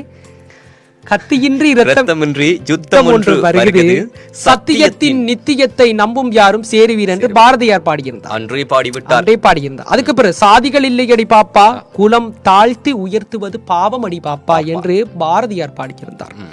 இன்னொரு விடயம் ஒன்று பாடியிருந்தால், நேரத்தை நான் முதலில் சொல்வது போல், பட்டங்கள் ஆழ்வதும் சட்டங்கள் செய்வதும் பாரில் இங்கு நடத்த வந்தோமே என்று பெண் விடுதலைக்காக பாடியிருந்தார். பெண் விடுதலைக்காக பாடி, சாதியத்திற்கு எதிராக பாடி, வீரத்திற்காக பாடிய ஒரு பாரதியார். ஏன் நீங்கள் பாரதியாரினுடைய கருத்தை சொல்லாமல் ஏன் நீங்கள் பெரியார் சத்துவத்தை தூக்கி பிடித்துக் கொண்டிருக்கிறீர்கள் என்று சொல்வது என்னுடைய கருத்து. முதலாவது, முதல் தோன்றியதை விட்டு பிறகு தோன்றியதை நாங்கள் கூறுவது, அதாவது முதல் தோன்றிய தமிழுக்கும் இப்போது இருக்கும் தங்கிலீஷுக்கும் வேறுபாடுகள் நிறையவே இருக்கு. நாங்கள் தமிழ் முக்கியமா அல்லது தங்கிலீஷ் முக்கியமா என்று பார்க்கின்ற வேளைகள் எங்களுக்கு தமிழ் தான் மிக முக்கியம். கண்டிப்பாக வினித் தவராசா சகோதரர் கேட்ட கேள்வி உண்மையிலே சகோதரம், பசிக்கு உணவளிப்பவன் தான் உண்மையான கடவுள் என்று சொல்வோம். ஆலயங்கள் இருக்கிறது, ஆலயங்களில் கண்டிப்பாக அதற்காகத்தான் நாங்கள் சொல்லி இருந்தோம் அன்பே சிவம் என்று. இன்னொரு கதை ஒன்று சொல்கின்றேன். ஏன் சகோதரம் கும்பாபிஷேகங்கள் நேரத்தில் கலசங்களில் தானியங்கள் வைக்கின்றார்கள், நவதானியங்கள் வைக்கிறார்கள்? அவருடைய கருத்தை கொஞ்சம் விடுங்கள். வினித்தவராசா ரைட், அவருடைய கேள்விக்கான பதிலை முடித்து விட்டு செல்வோம் நினைக்கிறேன். ஏன் கலசத்தில் நாங்கள் நவதானியங்கள் வைக்கிறோம்? எங்களுடைய இந்து மதத்தில் இருந்தது. அதாவது தஞ்சை பெருங்கோவில் கட்டப்பட்டது வழிபாட்டிற்காக அல்லாத புரிந்து கொள்ள வேண்டும். வெள்ளப்பெருக்கின் போது தங்களுடைய கண்டிப்பாக நீங்கள் சொல்லுவதுதான் தானியங்களையும் தங்களுடைய உணவுகளையும் தங்களுடைய பொருட்களையும் எல்லாவற்றையும் தங்களுடைய வரலாற்றினையும் சேகரித்து வைப்பது எங்கு என்று மன்னரால் ஆலோசித்த பொழுதே அதற்கான விடை கிடைக்கப்பட்டது. அப்போதுதான் உருவாக்கப்பட்டது தஞ்சை பெருங்கோயில். அங்குதான் சேகரிக்கப்பட்டது எங்களுடைய தானியங்கள், விதைகள், எங்களுடைய பொருட்கள், எங்களுடைய வரலாறுகள் எல்லாமே அங்குதான் பொறிக்கப்பட்டிருக்கிறது, புதைக்கப்பட்டிருக்கிறது என்பதை நீங்கள் மறவாதீர்கள். கண்டிப்பாக இந்த விடயம் சம்பந்தமாக ஒரு கதை ஒன்று இருக்கிறது. ஒரு மன்னன் ஒருத்தர் சைவ நெறியை பின்பற்றுகின்ற ஒரு மன்னர், ராஜராஜ சோழனுடைய வம்சத்தில் வந்த ஒரு மன்னன். அவர் செய்கின்றார், அவருடைய ஆட்சி காலத்தில் நிறைய வெள்ளப்பெருக்குகள் ஏற்பட்டு அவர்களுடைய அந்த நாட்டிலே உணவு பற்றாக்குறை ஒன்று ஏற்படுகிறது. கண்டிப்பாக சகோதரம் ஒரு விடயம் ஒன்றை இங்கு பார்த்து கொண்டிருக்கின்ற அன்பர்கள் அனைவருக்கும் சொல்ல வேண்டும். நிறைய பேருக்கு தெரியும் கலசத்திலே நவதானியங்கள் வைப்பதற்கான காரணம் என்ன என்று. நிறைய பேருக்கு தெரிந்திருக்கும். காரணம் என்னவென்று சொன்னால், இவ்வாறான அழிவுகள் ஏற்பட்டால் அந்த கலசத்தில் இருக்கின்ற தானியங்களை எடுத்து நாங்கள் மீண்டும் பயிரிட்டு ஏழைகளுக்கு கொடுக்கலாம் என்று. இன்னொரு விடயம் ஒன்று இருக்கிறது. ஆலயத்தினுடைய கருவறைக்கு கீழ், மூல விக்கிரவருக்குடைய கீழே ஒரு இடம் ஒன்று வைத்து அதற்கு கீழே உணவுப் பொருட்கள், தானியங்களை எல்லாம் அடைத்து ஒரு குறிப்பிட்ட வருடங்கள் வைத்திருப்பார்களாம் அந்த காலத்து மன்னர்கள். ஆகவே அந்த காலத்து எங்களுடைய தமிழர்கள், அந்த காலத்து எங்களுடைய சைவர்கள் பசிக்கு உணவளித்து இறைவனை போதித்திருந்தார்கள். ஆனால் இந்த காலத்தில் இருப்பவர்கள் அவ்வாறாக இருக்கவில்லை என்பதுதான் இந்த விழிப்புணர்வு காணொளியினுடைய நோக்கமாக இருக்கிறது. எனவே தோழர் வினித் தவராசா அவர்களே, கண்டிப்பாக பெரியார் நிறைய விடயங்களை கூறியிருக்கிறார், நிறைய நல்ல விடயங்களை கூறியிருக்கலாம், சில சிந்தனை துளிகளை கூறியிருக்கிறார். திருமந்திரத்தில் இல்லாத துளிகளை அவர் கூறியிருந்தார், திருக்குறளில் இல்லாத கூறுகிறார். திருக்குறளில் என்னதான் இல்லை உலகத்தில் உலகம் பிரபஞ்சத்தில் இருக்கும் அனைத்துக்குமே விரிவான விளக்கமான பதிவுகள் திருக்குறளில் இருக்கிறது. திருக்குறளை நீங்கள் முழுமையாக கற்றுக்கொண்டீர்கள் என்று சொன்னால் நீங்கள் யாரிடமும் கேள்விகள் கேட்க தேவையில்லை. கேள்விக்கான பதில்களை தேடி ஓட வேண்டிய அவசியம் கண்டிப்பாக. நான் என்னுடைய இந்து மதத்தை யார் மறுத்தாலும் அவருக்கு எதிர், அதாவது ஒரு விடயம் ஒன்று இருக்கிறது, எங்களுடைய நண்பனுடைய பலத்தை தெரிவதை விட எங்களுடைய எதிரியினுடைய பலவீனம் தெரிய வேண்டும். அதாவது நாங்கள் எவ்வாறு எந்த விதமான ஆயுதம் கையில் ஏந்த வேண்டும் என்று என்பதனை எங்களுடைய எதிரிதான் தீர்மானிக்கின்றார். கண்டிப்பாக அந்த இடத்தில் நாங்கள் எங்களுடைய தற்காலத்தில் ஆனால் பெரியாருடைய சில கொள்கைகளை நாங்கள் மதிக்க வேண்டும். ஏனென்று சொன்னால் அவரும் எங்களுடைய சமுதாயத்திற்கு வந்து நிறைய விழிப்புணர்ச்சியான தகவல்களை அவர் செய்து கொண்டிருந்தார். ஆனால் இந்த காலத்தில் பெரியாருடைய பெயரை சொல்லி எங்களுடைய அரசியல் நோக்கத்திற்காக அவங்களுடைய இந்து மதத்தை தான் விமர்சித்துக் கொண்டிருக்கிறார். இந்த இடத்தில் நீங்கள் யாரும் மனமுடைந்து விடக்கூடாது. பெரியார்களுடைய கொள்கை ஏன் கிறிஸ்தவர்களை நோக்கி இருக்கவில்லை? பெரியார்களுடைய கொள்கை ஏன் இஸ்லாமியர்களை நோக்கி இருக்கவில்லை? உண்மையிலே அம்பேத்கர் ஒரு இடத்தில் சொல்கின்றார், அதிகளவான மூட நம்பிக்கைகள் வந்து இஸ்லாத்திலே இருக்கின்ற சொல்கின்றார். ஆனால் இன்று பெரியார்களுடைய கொள்கைகள் வந்து இந்து சமயத்தை நோக்கியே தீண்டப்பட்டு கொண்டிருக்கிறது. அதிகளவான தீண்டாமை பிரச்சனைகள் வந்து கிறிஸ்தவ மதத்தில் இருக்கு என்று சொல்கின்றார்கள். ஆனால் ஏன் அதை நோக்கி பாயவில்லை? அவர்களுடைய கேள்வி கணைகள் எங்களுடைய இந்து மதத்தை தான் நோக்கி பாய்கின்றது. ஏனென்று சொன்னால் எப்படியாவது இந்த இந்து மதத்தினையும் இந்த தமிழினையும் எங்களுடைய சைவ நெறியினையும் அழித்துவிட வேண்டும் என்பதே தற்காலத்தில் இருப்பவர்களுடைய நோக்கம். அதற்கு நாங்கள் ஒரு கணமும் நாங்கள் அனுமதிக்க மாட்டோம் என்பதை இந்த இடத்தில் நாங்கள் பதிவு செய்கின்றோம். கண்டிப்பாக வசீகரன் தமிழக வானொலியில் ஆங்கில வார்த்தைகளை பிரயோகங்களை முற்று முழுதாக தவிர்க்க வேண்டும். வசீகரன், ஆம், அதாவது பிற விடயங்களை போன்று பொழுதுபோக்குக்காக ஆரம்பிக்கப்பட்டது இல்லை எங்களுடைய தமிழக வானொலி. எங்களுடைய தமிழ் சந்ததிகளுக்காக தமிழை சரியான முறையில் கற்றுக் கொடுப்பதற்காகவும் வேண்டி எங்களுடைய கலை கலாச்சார விளம்பியங்கள் பண்பாடுகள் அனைத்தையுமே போதிப்பதற்காக வேண்டி ஆரம்பிக்கப்பட்டது தான் தமிழக வானொலி. ஆகவே நாங்கள் எங்களுடைய வாய் தவறி ஆங்கிலங்கள் பிரயோகித்திருந்தாலும் அதனை முற்று முழுதாக நாங்கள் தவிர்த்து விடுவதற்காகவே இப்போது முயற்சிகள் செய்து கொண்டிருக்கிறோம். அடுத்தது ஒரு அன்பர் கேட்கிறார், ராஜன் பாரதியும் எருவில் இருந்து கேட்கிறார், நமது உயிரின் தான் கடவுள், அதாவது சிவன். அந்த சிவன் தான் சிவம். அப்போது நமக்குள்ளே இறைவன் இருக்கிறார். உண்மையா பொய்யா? கண்டிப்பாக சகோதரன், நான் உண்மையிலே கூறுவேன், என்னுடைய சில ஆய்வுகளின்படி கூறுவேன், எங்களுக்குள்ளே தான் அந்த இறைவன் இருக்கிறார். ஆனால் கேட்கலாம், நீங்கள் அப்போது ஏனடா ஆலயம் செல்கிறீர்கள் என்று. அதற்கான விடையும் சொல்கிறேன். நாங்கள் ஆலயம் வந்து இறைவனை வழிபடுவதற்காக செல்கின்றதை விடுத்து நாங்கள் எங்களுடைய உடலை தயார்படுத்துவதற்காக செல்கின்றோம், மருத்துவத்திற்காக செல்கின்றோம். அதாவது இப்போது எல்லாரும் வந்து இந்த ஜிம் என்று சொல்வார்கள், உடற்பயிற்சி செய்வதற்கு தேடி தேடி பணங்களை கொடுத்து அவர்களுடைய எவ்வளவு கஷ்டப்பட்டு பணங்களை உழைத்து அதை கொடுத்து அங்கு போய் உடற்பயிற்சிகள் எடுப்பதும் பிற இடங்களுக்கு போன்று முகங்களை அழகுபடுத்துவதும் இதையெல்லாம் அந்த காலத்திலேயே முற்று முழுதாக விபரீதமாக அடங்கி ஒரு சுருக்கமாக விரிவாக அடங்கப்பட்டதுதான் ஆலயம். அங்கே எல்லாமே இருக்கிறது. அழகில் தொடக்கம், அறிவில் தொடக்கம், உடற்பயிற்சிகள் வரைக்கும் எல்லாமே அங்கு போதிக்கப்பட்டிருக்கிறது என்பதை வந்து நாங்கள் யாவரும் அறிந்து கொள்ள வேண்டிய ஒரு விடயம். அதனால் வந்து சகோதரன், நான் சற்று நேரத்தின் முன் சொல்லியிருந்தேன், நமது உயிர்தான் சிவம் என்று சொல்கிறீர்கள். கண்டிப்பாக சகோதரம், நீங்கள் ஒரு இருட்டு அறையில், அதாவது இருட்டினுடைய மாயை, இந்த மாயையினுள் இருந்து நம்மளுடைய உலகமே மாயைக்குள் இருக்கிறது. இந்த மாயைக்குள் இருந்து உங்களுடைய அறிவு சுடர், உங்களுடைய ஒரு சுடரினை உங்கள் அறையினுள் இருந்து ஏற்றி அந்த சுடரின் முன் நீங்கள் இருங்கள். உங்களுடைய நிழலை பாருங்கள், அது லிங்க வடிவத்தில் இருக்கும். அதுதான் சிவம். அதாவது எவனொருவன் அவனுடைய மனதில் இருக்கின்ற அழுக்குகளை போக்கி அதில் ஒளியான பிரகாசமான சிவத்தை பார்க்கின்றானோ அவனே இறைவன் என்று சொல்கிறார்கள்.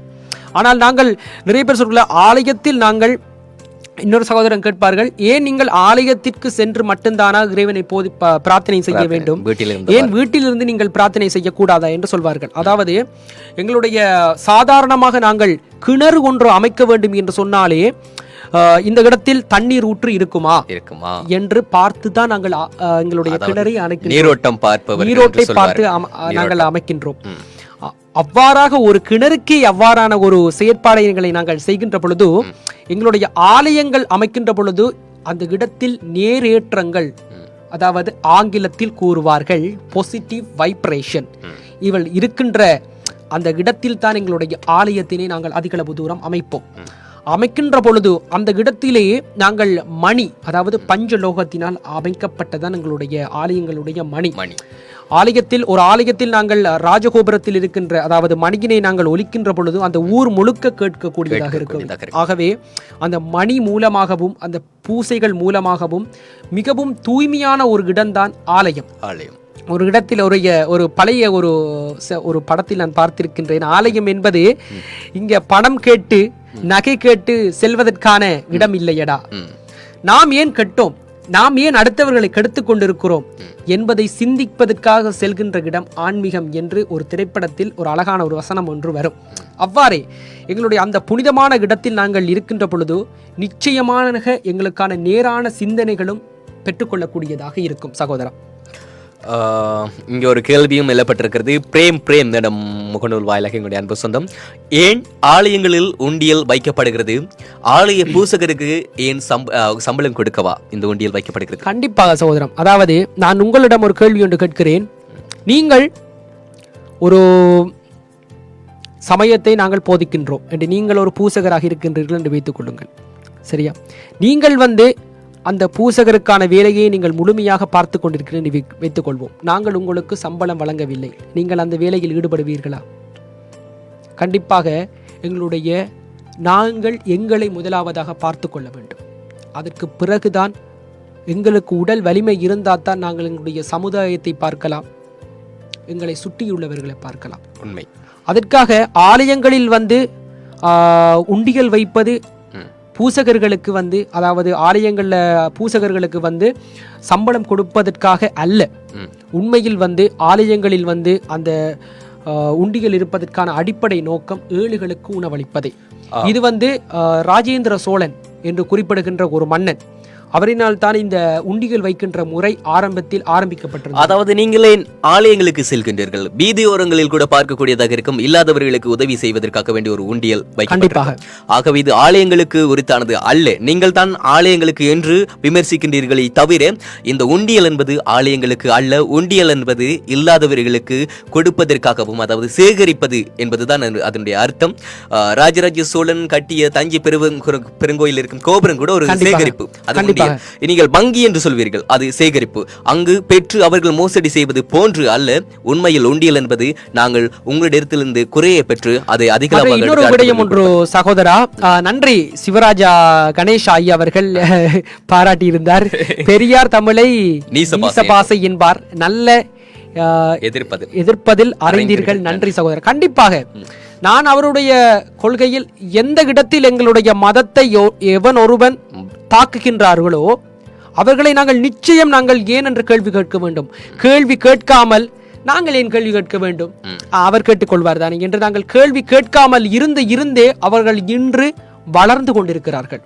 கண்டிப்பாக அவளுடைய சில நல்ல கொள்கைகளை நாங்கள் எடுத்துக்கொள்ளலாம். ஆனால் ஒட்டுமொத்தமாக எங்களுடைய இந்து நெறியை அழிக்க வருபவர்களை கண்டிப்பாக நாங்கள் எதிர்த்து நிற்க வேண்டும் என்பதை. அதாவது அவர்களுடைய கருத்து இப்போதைக்கு இந்து என்பதனை தவிர்த்து கொள்ள வேண்டும், சைவர்கள் என்று நாம் நிகழ்ச்சி வாயிலாக. நான் சைவர்கள் என்று நான் ஒரு குடையின் கீழ் தான் நிச்சயம் எழுப்பியிருந்தேன். கண்டிப்பாக அடுத்தது மனமார்ந்த நன்றிகளை தெரிவித்துக் கொள்கின்றேன். நன்றி சகோதரம். அடுத்தது மதுஸ் அவர்கள்.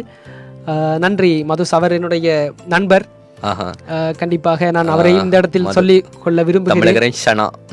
சரி, அதேபோல பெரியார் என்று நாய் அவனெல்லாம் அது அப்படி நாங்கள் கூறுவது என்று போறதில்லை என்று நாங்கள் பிறரை விமர்சிக்க கூடாது.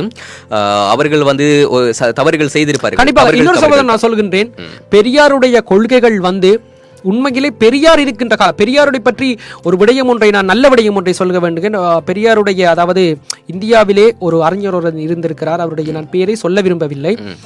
அவருடைய ஊருக்குள் செல்வதற்கு முன்பதாக அதாவது மச்சம் உண்ணாமல் இருப்பவர்களே அதற்குள் செல்லலாம் என்பது அவர்களுடைய கோட்பாடு, ஒரு கொள்கை.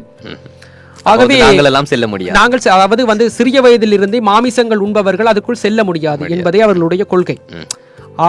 அவ்வாறு இருக்கின்ற பொழுது அவர் இறந்து விட்டார். ஆனால் இன்னும் அவருடைய கட்டிடங்கள், அந்த கொள்கைகள் இன்னும் அவ்வாறு இருக்கிறது. ஆனால் அந்த கொள்கைகளை அந்த காலத்தில் யாரும் பின்பற்றவில்லையா? அதாவது மாமிசங்கள் உண்பவர்களும் அவ்வாறு சென்று கொண்டிருக்கிறார்கள். பெரியார் அந்த இடத்தில் வந்தவர் உள்ளே செல்ல வேண்டும். பெரியார் அந்த இடத்திலே நிற்கிறார். ஒருத்தர் கேட்கின்றார், பெரியார் அவர்களே, நீங்கள் ஏன் இந்த இடத்தில் செல்லவில்லை என்று. நான் அவருடைய கொள்கையை மதிக்கிறேன் என்று அவர் சொல்கின்றார். கண்டிப்பாக பெரியார்களுடைய எல்லா கொள்கைகளை நாங்கள் எடுத்துவிட முடியாது. ஒரு சில கொள்கைகள் எங்களுடைய சமூகத்திற்கு கண்டிப்பாக தேவைப்பட்டது. ஆனால் இந்த காலத்தில் பெரியார்களுடைய பெயரை சொல்லி சில போலியான நண்பர்கள் எங்களுடைய மதத்தை விமர்சித்துக் கொண்டிருக்கின்ற சில முட்டாள்களுக்கு கட்டாயம் நாங்கள் சாட்டையடி கொடுத்துதான் நாங்கள் நிச்சயம் திருத்த வேண்டும் என்பதை என்னுடைய கருத்து சகோதரம். கிலாஷான் வாழ்த்துக்கள் தம்பி, தமிழோடு கற்றலோடும் தனித்துவமாய் சமய பணி தொடர்கிறது. இது எங்களுடைய சமய பணி என்று சொல்வதை விட இது எங்களுடைய மிக முக்கியமானது தமிழ் பணி. தமிழை முதலில் வந்து நாங்கள் அழிவின் விளிம்பில் இருக்கும் தமிழை பற்றி நாங்கள் எல்லார் மத்தியிலும் சென்று சென்று கூறுவது அவர்கள் ஏற்றுக்கொள்வார்கள் என்று தெரியவில்லை. ஆனால் எல்லோரும் இப்போது வந்து இணையத்தை பாவிப்பவர்களாக இருக்கும் பட்சத்தில் நாங்கள் இணையத்தின் வாயிலாகவே எங்களுடைய தமிழை நாங்கள் வளர்த்து கொண்டிருக்கிறோம். அதாவது எங்களுடைய தமிழுக்கு இப்போது இணையம் வந்து ஒரு என்ன சொல்வது, ஒரு உரமாக இருக்கிறது. இந்த இணையத்தை பயன்படுத்தி தான் நாங்கள் இப்போது தமிழை வந்து வளர்த்து. கண்டிப்பாக சகோதரம், ஒரு சகோதரம் கேட்டிருந்தால் மத சண்டைகளை தூண்டாதீர்கள் என்று. மரீனா பாயிண்ட் பெட்ரோ, அதாவது நான் ஒரு விடயம் ஒன்றை சொல்கின்றேன். நான் வந்து இப்போதும் அதாவது கிறிஸ்தவ மதத்தவர்களை நான் மதிக்கின்றோம், இஸ்லாமியர்களை மதிக்கின்றோம், குறை கூறவில்லை. ஆனால் என் மதத்திற்கும் என் மொழிக்கும் யாராவது வாழ்வீச வந்தால் அவர்களை சொல் மூலமாக நாங்கள் தவிடுபொடியாக்குவோம் என்பதுதான் எங்களுடைய கருத்து. உண்மை. கண்டிப்பாக இந்த காணொளியிலே இஸ்லாம் சகோதரர்கள் மற்றும் கிறிஸ்தவ சகோதரர்கள் பார்த்து கொண்டிருப்பீர்கள். இந்த விடயத்தில் நான் எந்தவித அவர்களை தாக்கி எந்தவுடைய விடயங்களை நாங்கள் கூற முன்வரவில்லை. கண்டிப்பாக எங்களுடைய மரீனா பாயிண்ட் பெட்ரோ, உங்கள் வானொலி சைவ மதமா என்ன? இல்லை, நாங்கள் வந்து மதத்தை இப்போது நாங்கள் வந்து கூறவில்லை. அதாவது நீங்கள் இஸ்லாமியர்களாக இருந்தாலும் நீங்கள் வந்து தமிழை பற்றி இங்கு போதிக்கலாம், நீங்கள் ஒரு கிறிஸ்தவர்களாக இருந்தாலும் தமிழை பற்றி இங்கு வந்து போதிக்கலாம், நீங்கள் ஒரு சைவராக இருந்தாலும் இங்கே வந்து தமிழை போதிக்கலாம். அதாவது தமிழில் முதல் வணக்கத்துக்கு, அதாவது தமிழில் வந்து வந்த கலை கலாச்சார நாகரிகத்தில் இருந்து தோன்றியது சைவம். நீங்கள் அறியக்கூடியதாக இருக்கும். அதாவது இப்போது கூட நீங்கள் லெமோரியா என்று சொல்லப்படும் எங்களுடைய கண்டத்தை நாங்கள் பார்த்தோம் என்று சொன்னால், அந்த கண்டத்தில் கிறிஸ்தவர்கள் வழிபாடு முறை இருந்ததா அல்லது இஸ்லாமியர்கள் வழிபாடுகள் இருந்ததா என்று கேள்விகள் எழும்போது இல்லை, சைவர்கள் என்று கூறுவார்கள். ஆனால் இந்து என்று கூறவில்லை, சைவர்கள் என்று தான் கூறுகின்றேன். சைபர் வழிபாடு, அதாவது சிவ வழிபாடு லெமோரியா என்று சொல்லப்படும் எங்களுடைய குமரி கண்டத்திலிருந்தே ஆரம்பிக்கப்பட்டது என்பதனை நீங்கள் அறிய வேண்டும். தமிழை சரியான முறையில் கற்றுக்கொள்ளுங்கள். நாங்கள் வந்து சமயத்தை படிக்கவில்லை, தமிழை படிக்கின்றோம். சைவ நெறி தமிழ் மொழியோடு தமிழ் மொழி என்று சொல்கின்ற பொழுது அது சைவ நெறி, அதன் மூலமாகவே தமிழ் மொழி பிறந்தது என்பதையும் நான் இந்த இடத்திலே உறக்கச் சொல்வேன். இன்னொரு விடயம் ஒன்றை நாங்கள் சொல்ல வேண்டும்.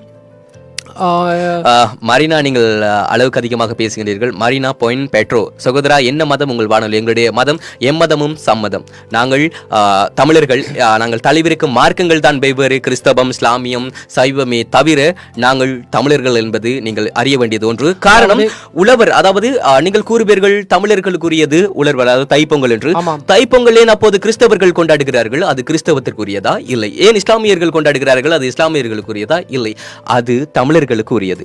ஆகவே வந்து இதில் நாங்கள் மதத்தை போதிக்கவில்லை. நீங்கள் தயவு செய்து உன்னிப்பாக மற்றவர்களை போன்று கண்காணிங்கள் என்பதனை நான் கூறிக்கொள்கிறேன். கண்டிப்பாக சகோதரம், இந்த காணொளியானது நாங்கள், அதாவது இந்த நேரலையானது ஏற்பாடு செய்வதற்கான அடிப்படை நோக்கமே கண்டிப்பாக எங்களுடைய தமிழில் இருந்து, கண்டிப்பாக எங்களுடைய தமிழில் இருந்து பல்வேறு பட்டவர்கள் வந்து மதம் மாறி சென்று கொண்டிருக்கிறார்கள்.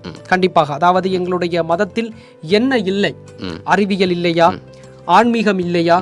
அற்புதம் இல்லையா? தர்மம் இல்லையா? எல்லாத்தையும் நாங்கள் புரிந்து கொள்ள வேண்டும் என்பதே இந்த காலனுடைய முக்கியமான நோக்கம். சாதாரணமாக ஒரு ஆண் பிள்ளையாக இருக்கலாம் அல்லது பெண் பிள்ளையாக இருக்கலாம்.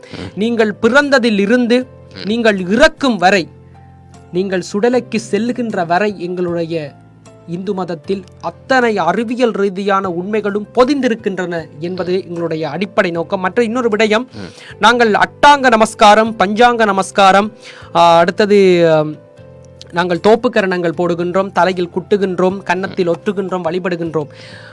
இதற்கு எல்லாமே நிச்சயம் பல்வேறுபட்ட காரணங்கள் இருக்கிறது. அதாவது சித்த மருத்துவத்தினுடைய ஆரம்பமே எங்களுடைய சைவ நெறிதான்.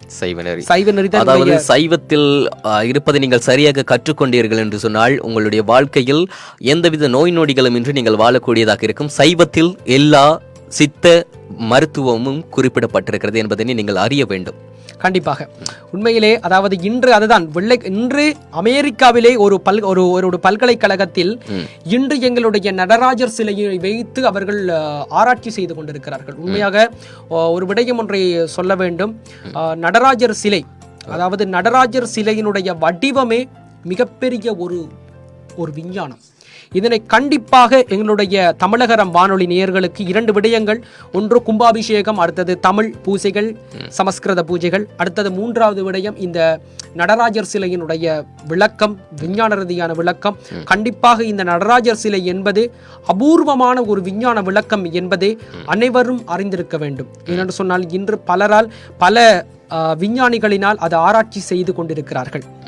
கண்டிப்பாக இன்று சகோதரம், அமெரிக்காவிலே இருக்கின்ற ஒரு பல்கலைக்கழகம் இன்று எங்களுடைய யோகாசன கலையினை பயிற்றுவித்துக் கொண்டிருக்கிறார்கள். இன்று எங்களுடைய தோப்புக்கரணம் போடுகின்ற முறையினை அவர்கள் அவருடைய மாணவர்களுக்கு செய்து கொண்டிருக்கிறார்கள். கண்டிப்பாக எங்களுடைய ஆரம்பத்தில் இருந்து எங்களுடைய விநாயகர் வழிபாட்டில் இருந்தே வந்தது எங்களுடைய தோப்புக்கரணம் போடுகின்ற முறை. நாங்கள் தோப்புக்கரணத்தை நாங்கள் போடுகின்ற பொழுது எங்களுடைய 2 மூளையும் வேலை செய்து எங்களுடைய தலைக்கான இரத்த ஓட்டம், மூளைக்கான இரத்த ஓட்டம் சீராக்கப்படுகின்றது. இவ்வாறாக நாங்கள் ஆரம்பத்தில் நாங்கள் செய்கின்ற ஒவ்வொரு செயற்பாடிலும் இருந்து நாங்கள் விஞ்ஞானத்தையும் நாங்கள் மருத்துவத்தையும் தான் நாங்கள் போதித்துக் கொண்டிருக்கின்றோம். கண்டிப்பாக சகோதரர், இன்னொரு விடயம் ஒன்றை நாங்கள் சொல்ல வேண்டும். சித்தர்கள், கண்டிப்பாக நாங்கள் சைவ நெறியை பற்றி நாங்கள் பேசுகின்ற பொழுது அதாவது சித்தர்களை பற்றி நாங்கள் கண்டிப்பாக பேசியே ஆக வேண்டும். காரணம் என்னென்று சொன்னால், சித்தர்கள் தான் உலகத்தில் மிகப்பெரிய விஞ்ஞானிகள், மிகப்பெரிய வைத்தியர்கள் என்று சொல்வோம். அதாவது சித்தர்களுக்கெல்லாம் மிகப்பெரிய ஒரு தலைவர் தான் முருகன். நாங்கள் இன்று முருகனை கடவுளாக பார்க்கிறோம், சிவனை கடவுளாக பார்க்கிறோம், விஷ்ணுவை கடவுளாக பார்க்கிறோம். உண்மையில் அதாவது எங்களுடைய தமிழர்களை விஷ்ணுவன் மாயோன் என்று கூறுவார்கள். தமிழுக்கு அமுதென்று பேர் என்ப தமிழங்கள் உயிருக்கு மேல். தமிழில் தமிழ் வழிபாட்டிற்குரியவர்கள் முருகன், சிவன், மாயோன். இவர்கள் தமிழர்களுடைய வழிபாட்டிற்குரியவர்கள் மாயோன். அதாவது இவர்களை நிச்சயம் நாங்கள் இறைவனாகவும் போற்ற வேண்டும். ஆனால் இவர்கள் உலகின் முதல் விஞ்ஞானிகள் என்பதை எவராலும் மறக்க முடியாத ஒரு விடயம். ஏனென்று சொன்னால், ஆரம்பத்தில் சித்தர்களுடைய வழிபாட்டை பொறுக்கின்ற பொழுது சித்தர்களுக்கெல்லாம் சித்தர் எங்களுடைய முருகப்பெருமானை நாங்கள் வழிபடுகின்றது வழக்கம். எங்களுடைய இன்றும் எங்களுடைய விஞ்ஞானத்தின், அதாவது ஒரு விடயம் ஒன்று இருக்கிறது, விஷத்தையும் மருந்தாக்கக்கூடிய ஒரு விடயம் சித்தர்களுடைய கையிலே இருக்கின்றது என்று சொல்வார்கள். அதாவது அனைவரும் அறிந்தது நபபாஷண சிலை. சித்தர்களினால் உருவாக்கப்பட்ட நபபாஷண சிலையானது விஷத்திலே செய்யப்படுகின்ற ஒரு சிலை, விஷத்தை மருந்தாக்கி செய்கின்ற ஒரு சிலை. எனவே இப்படிப்பட்ட விஷத்தையும் மருந்தாக்கக்கூடிய ஒரு நோக்கம்தான் எங்களுடைய சித்தர்களுடைய வழிபாட்டில் இருந்தது. நிச்சயம் இன்றும் பல விஞ்ஞானிகள் எங்களுடைய சித்தர்களுடைய சித்த மருத்துவம் மற்றும் சித்தர்களுடைய யோக கலைகள், ஞானக்கலைகள் மற்றும் உடல் ரீதியான கலைகளை இன்றும் பலர் ஆர்வமாக பயின்று கொண்டிருக்கிறார்கள். உண்மையில் நான் இந்த இடத்தில் ஒரு விடயம் ஒன்றை நான் முன்வைக்க வேண்டும். தற்கால வைத்தியர்கள் தற்காலத்தில் தொற்று நோய் உருவாக்கி பலரை ஆட்டிக்கொண்டிருக்கின்ற இந்த தருணத்தில் முதற்கண் இந்த வைத்தியர்கள் உங்கள் அனைவருக்கும் நான் சிரம் தாழ்ந்த வணக்கங்களை சொல்லிக் கொள்கின்றேன். அந்த வகையில் எங்களுடைய மருத்துவத்தை பொறுத்தவரையில் சகோதரம், சித்த மருத்துவத்தை நாங்கள் அனைவரும் பேணி பாதுகாத்துக் கொள்ள வேண்டும். அதாவது வைத்திய துறையில் சீனர்கள் கூட பின்பற்றுகிறார்கள் இந்த இஞ்சி, மிளகு, மஞ்சள் இவற்றை நீங்கள் அறிந்து கொள்ள வேண்டும். நான் ஒரு விடயம் உங்களிடம் முன்வைக்கின்றேன். அதாவது இந்த பாராசிட்டமால், பெனடோல் என்று சொல்வார்கள், பல்வேறுபட்ட மருந்துகள் இருக்கிறது. இதெல்லாம் என்னத்தில் இருந்து தயாரிக்கிறார்கள்? அதற்கான பதில் அங்கு மூலிகையில் இருந்து. ஆனால் ஒன்று தெரிந்து கொள்ள வேண்டும், அளவுக்கு மீறினால் அமிர்தம் நஞ்சு என்பது போல் இந்த விஞ்ஞான ரீதியில் கண்டுபிடிக்கப்படும் மருந்துகள் அளவுக்கு மீறினால் எங்களுக்கு அழிவு சேரும். ஆனால் நீங்கள் இஞ்சினை கொஞ்சம் அதிகமாக ஒரு நாள் முழுவதும் இஞ்சி சாப்பிட்டு பாருங்கள். ஒரு சம்பல் அரைத்தோ அல்லது ஒரு சூடான பானத்தில் போட்டோ குடித்து பாருங்கள், எதுவுமே ஆகாது. ஆனால் அதே நீங்கள் ஒரு நாளைக்கு 5 தடவைக்கு ஒரு 5 பெனடோல் போட்டு பாருங்கள் என்ன நடக்கும் என்று சொல்லி. கண்டிப்பாக சகோதரம், இன்னொரு விடயம் ஒன்றை நாங்கள் கண்டிப்பாக சொல்ல வேண்டும். அதாவது ஒரு நகைச்சுவையான ஒரு விடயம் தான் இது. அதாவது அந்த காலத்தில் நாங்கள் வேப்பங்குச்சி, மற்றது மஞ்சள், பல்வேறுபட்ட மூலிகைகளினால் நாங்கள் கண்டிப்பாக நாங்கள் பல் துலக்கி இருந்தோம்.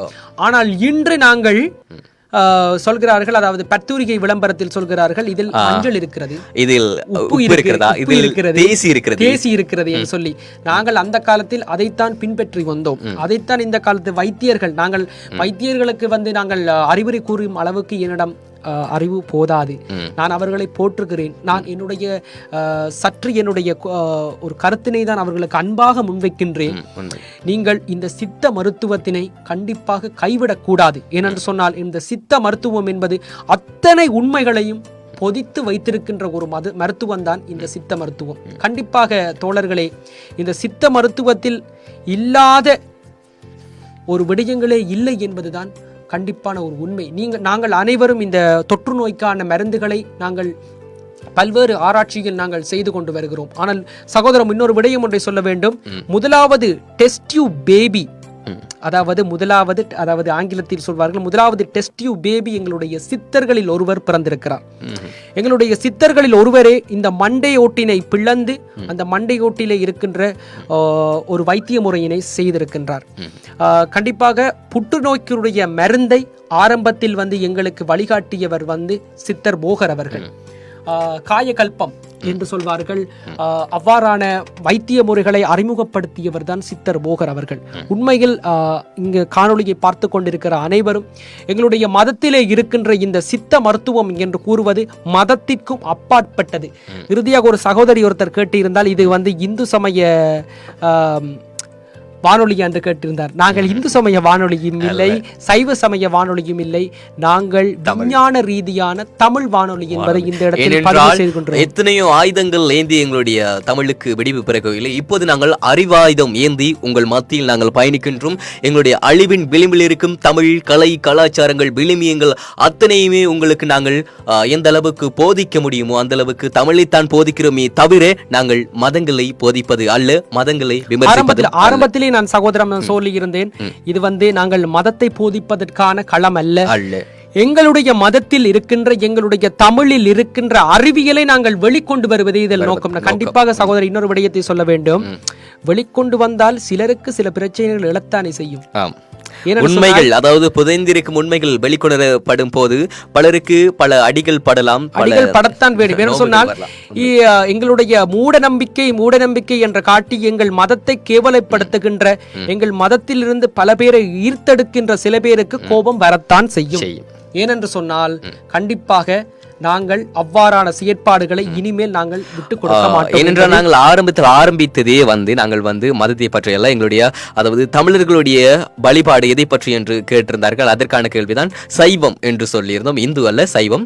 சைவத்தில் இருந்ததுதான் இந்த மாலை நேரங்களில் வீடு பெருக்கக்கூடாது, அதே போன்று நாங்கள் தேசிக்காவை அந்த வாகனங்களை மிதிக்க வைப்பது, அதே போன்று காலில் ஏன் மெட்டிகள் போடுவது, இதை பற்றி தான் விவரித்தோம். நீங்கள் தான் இதை மாற்றம் செய்தீர்கள், இடையிடையே வெவ்வேறு விதமான கேள்விகளை கேட்டு. அதே போன்று சிவராசா கணேஷா சரஸ்வதி சபதம் திரைப்படத்திலிருந்து பாடல் தெய்வம் இருப்பது எங்கே என்ற அந்த பாடலுக்கான பதில் ஒன்று இருக்கிறது. தெய்வம் என்பது எங்கு இருக்கிறது என்றால், எங்கு சிறந்த மனிதநேயம் இருக்கிறதோ, எங்கு சரியான உதவும் தன்மை இருக்கிறதோ, எங்கு மனிதநேய பண்பு இருக்கிறதோ அங்குதான் கடவுள் இருக்கிறார். உங்களுடைய உள்ளத்தில் சரியான ஒருவருக்கு உதவி செய்யும் அந்த மனப்பாங்கு இருந்தால் நீங்கள் கடவுள்.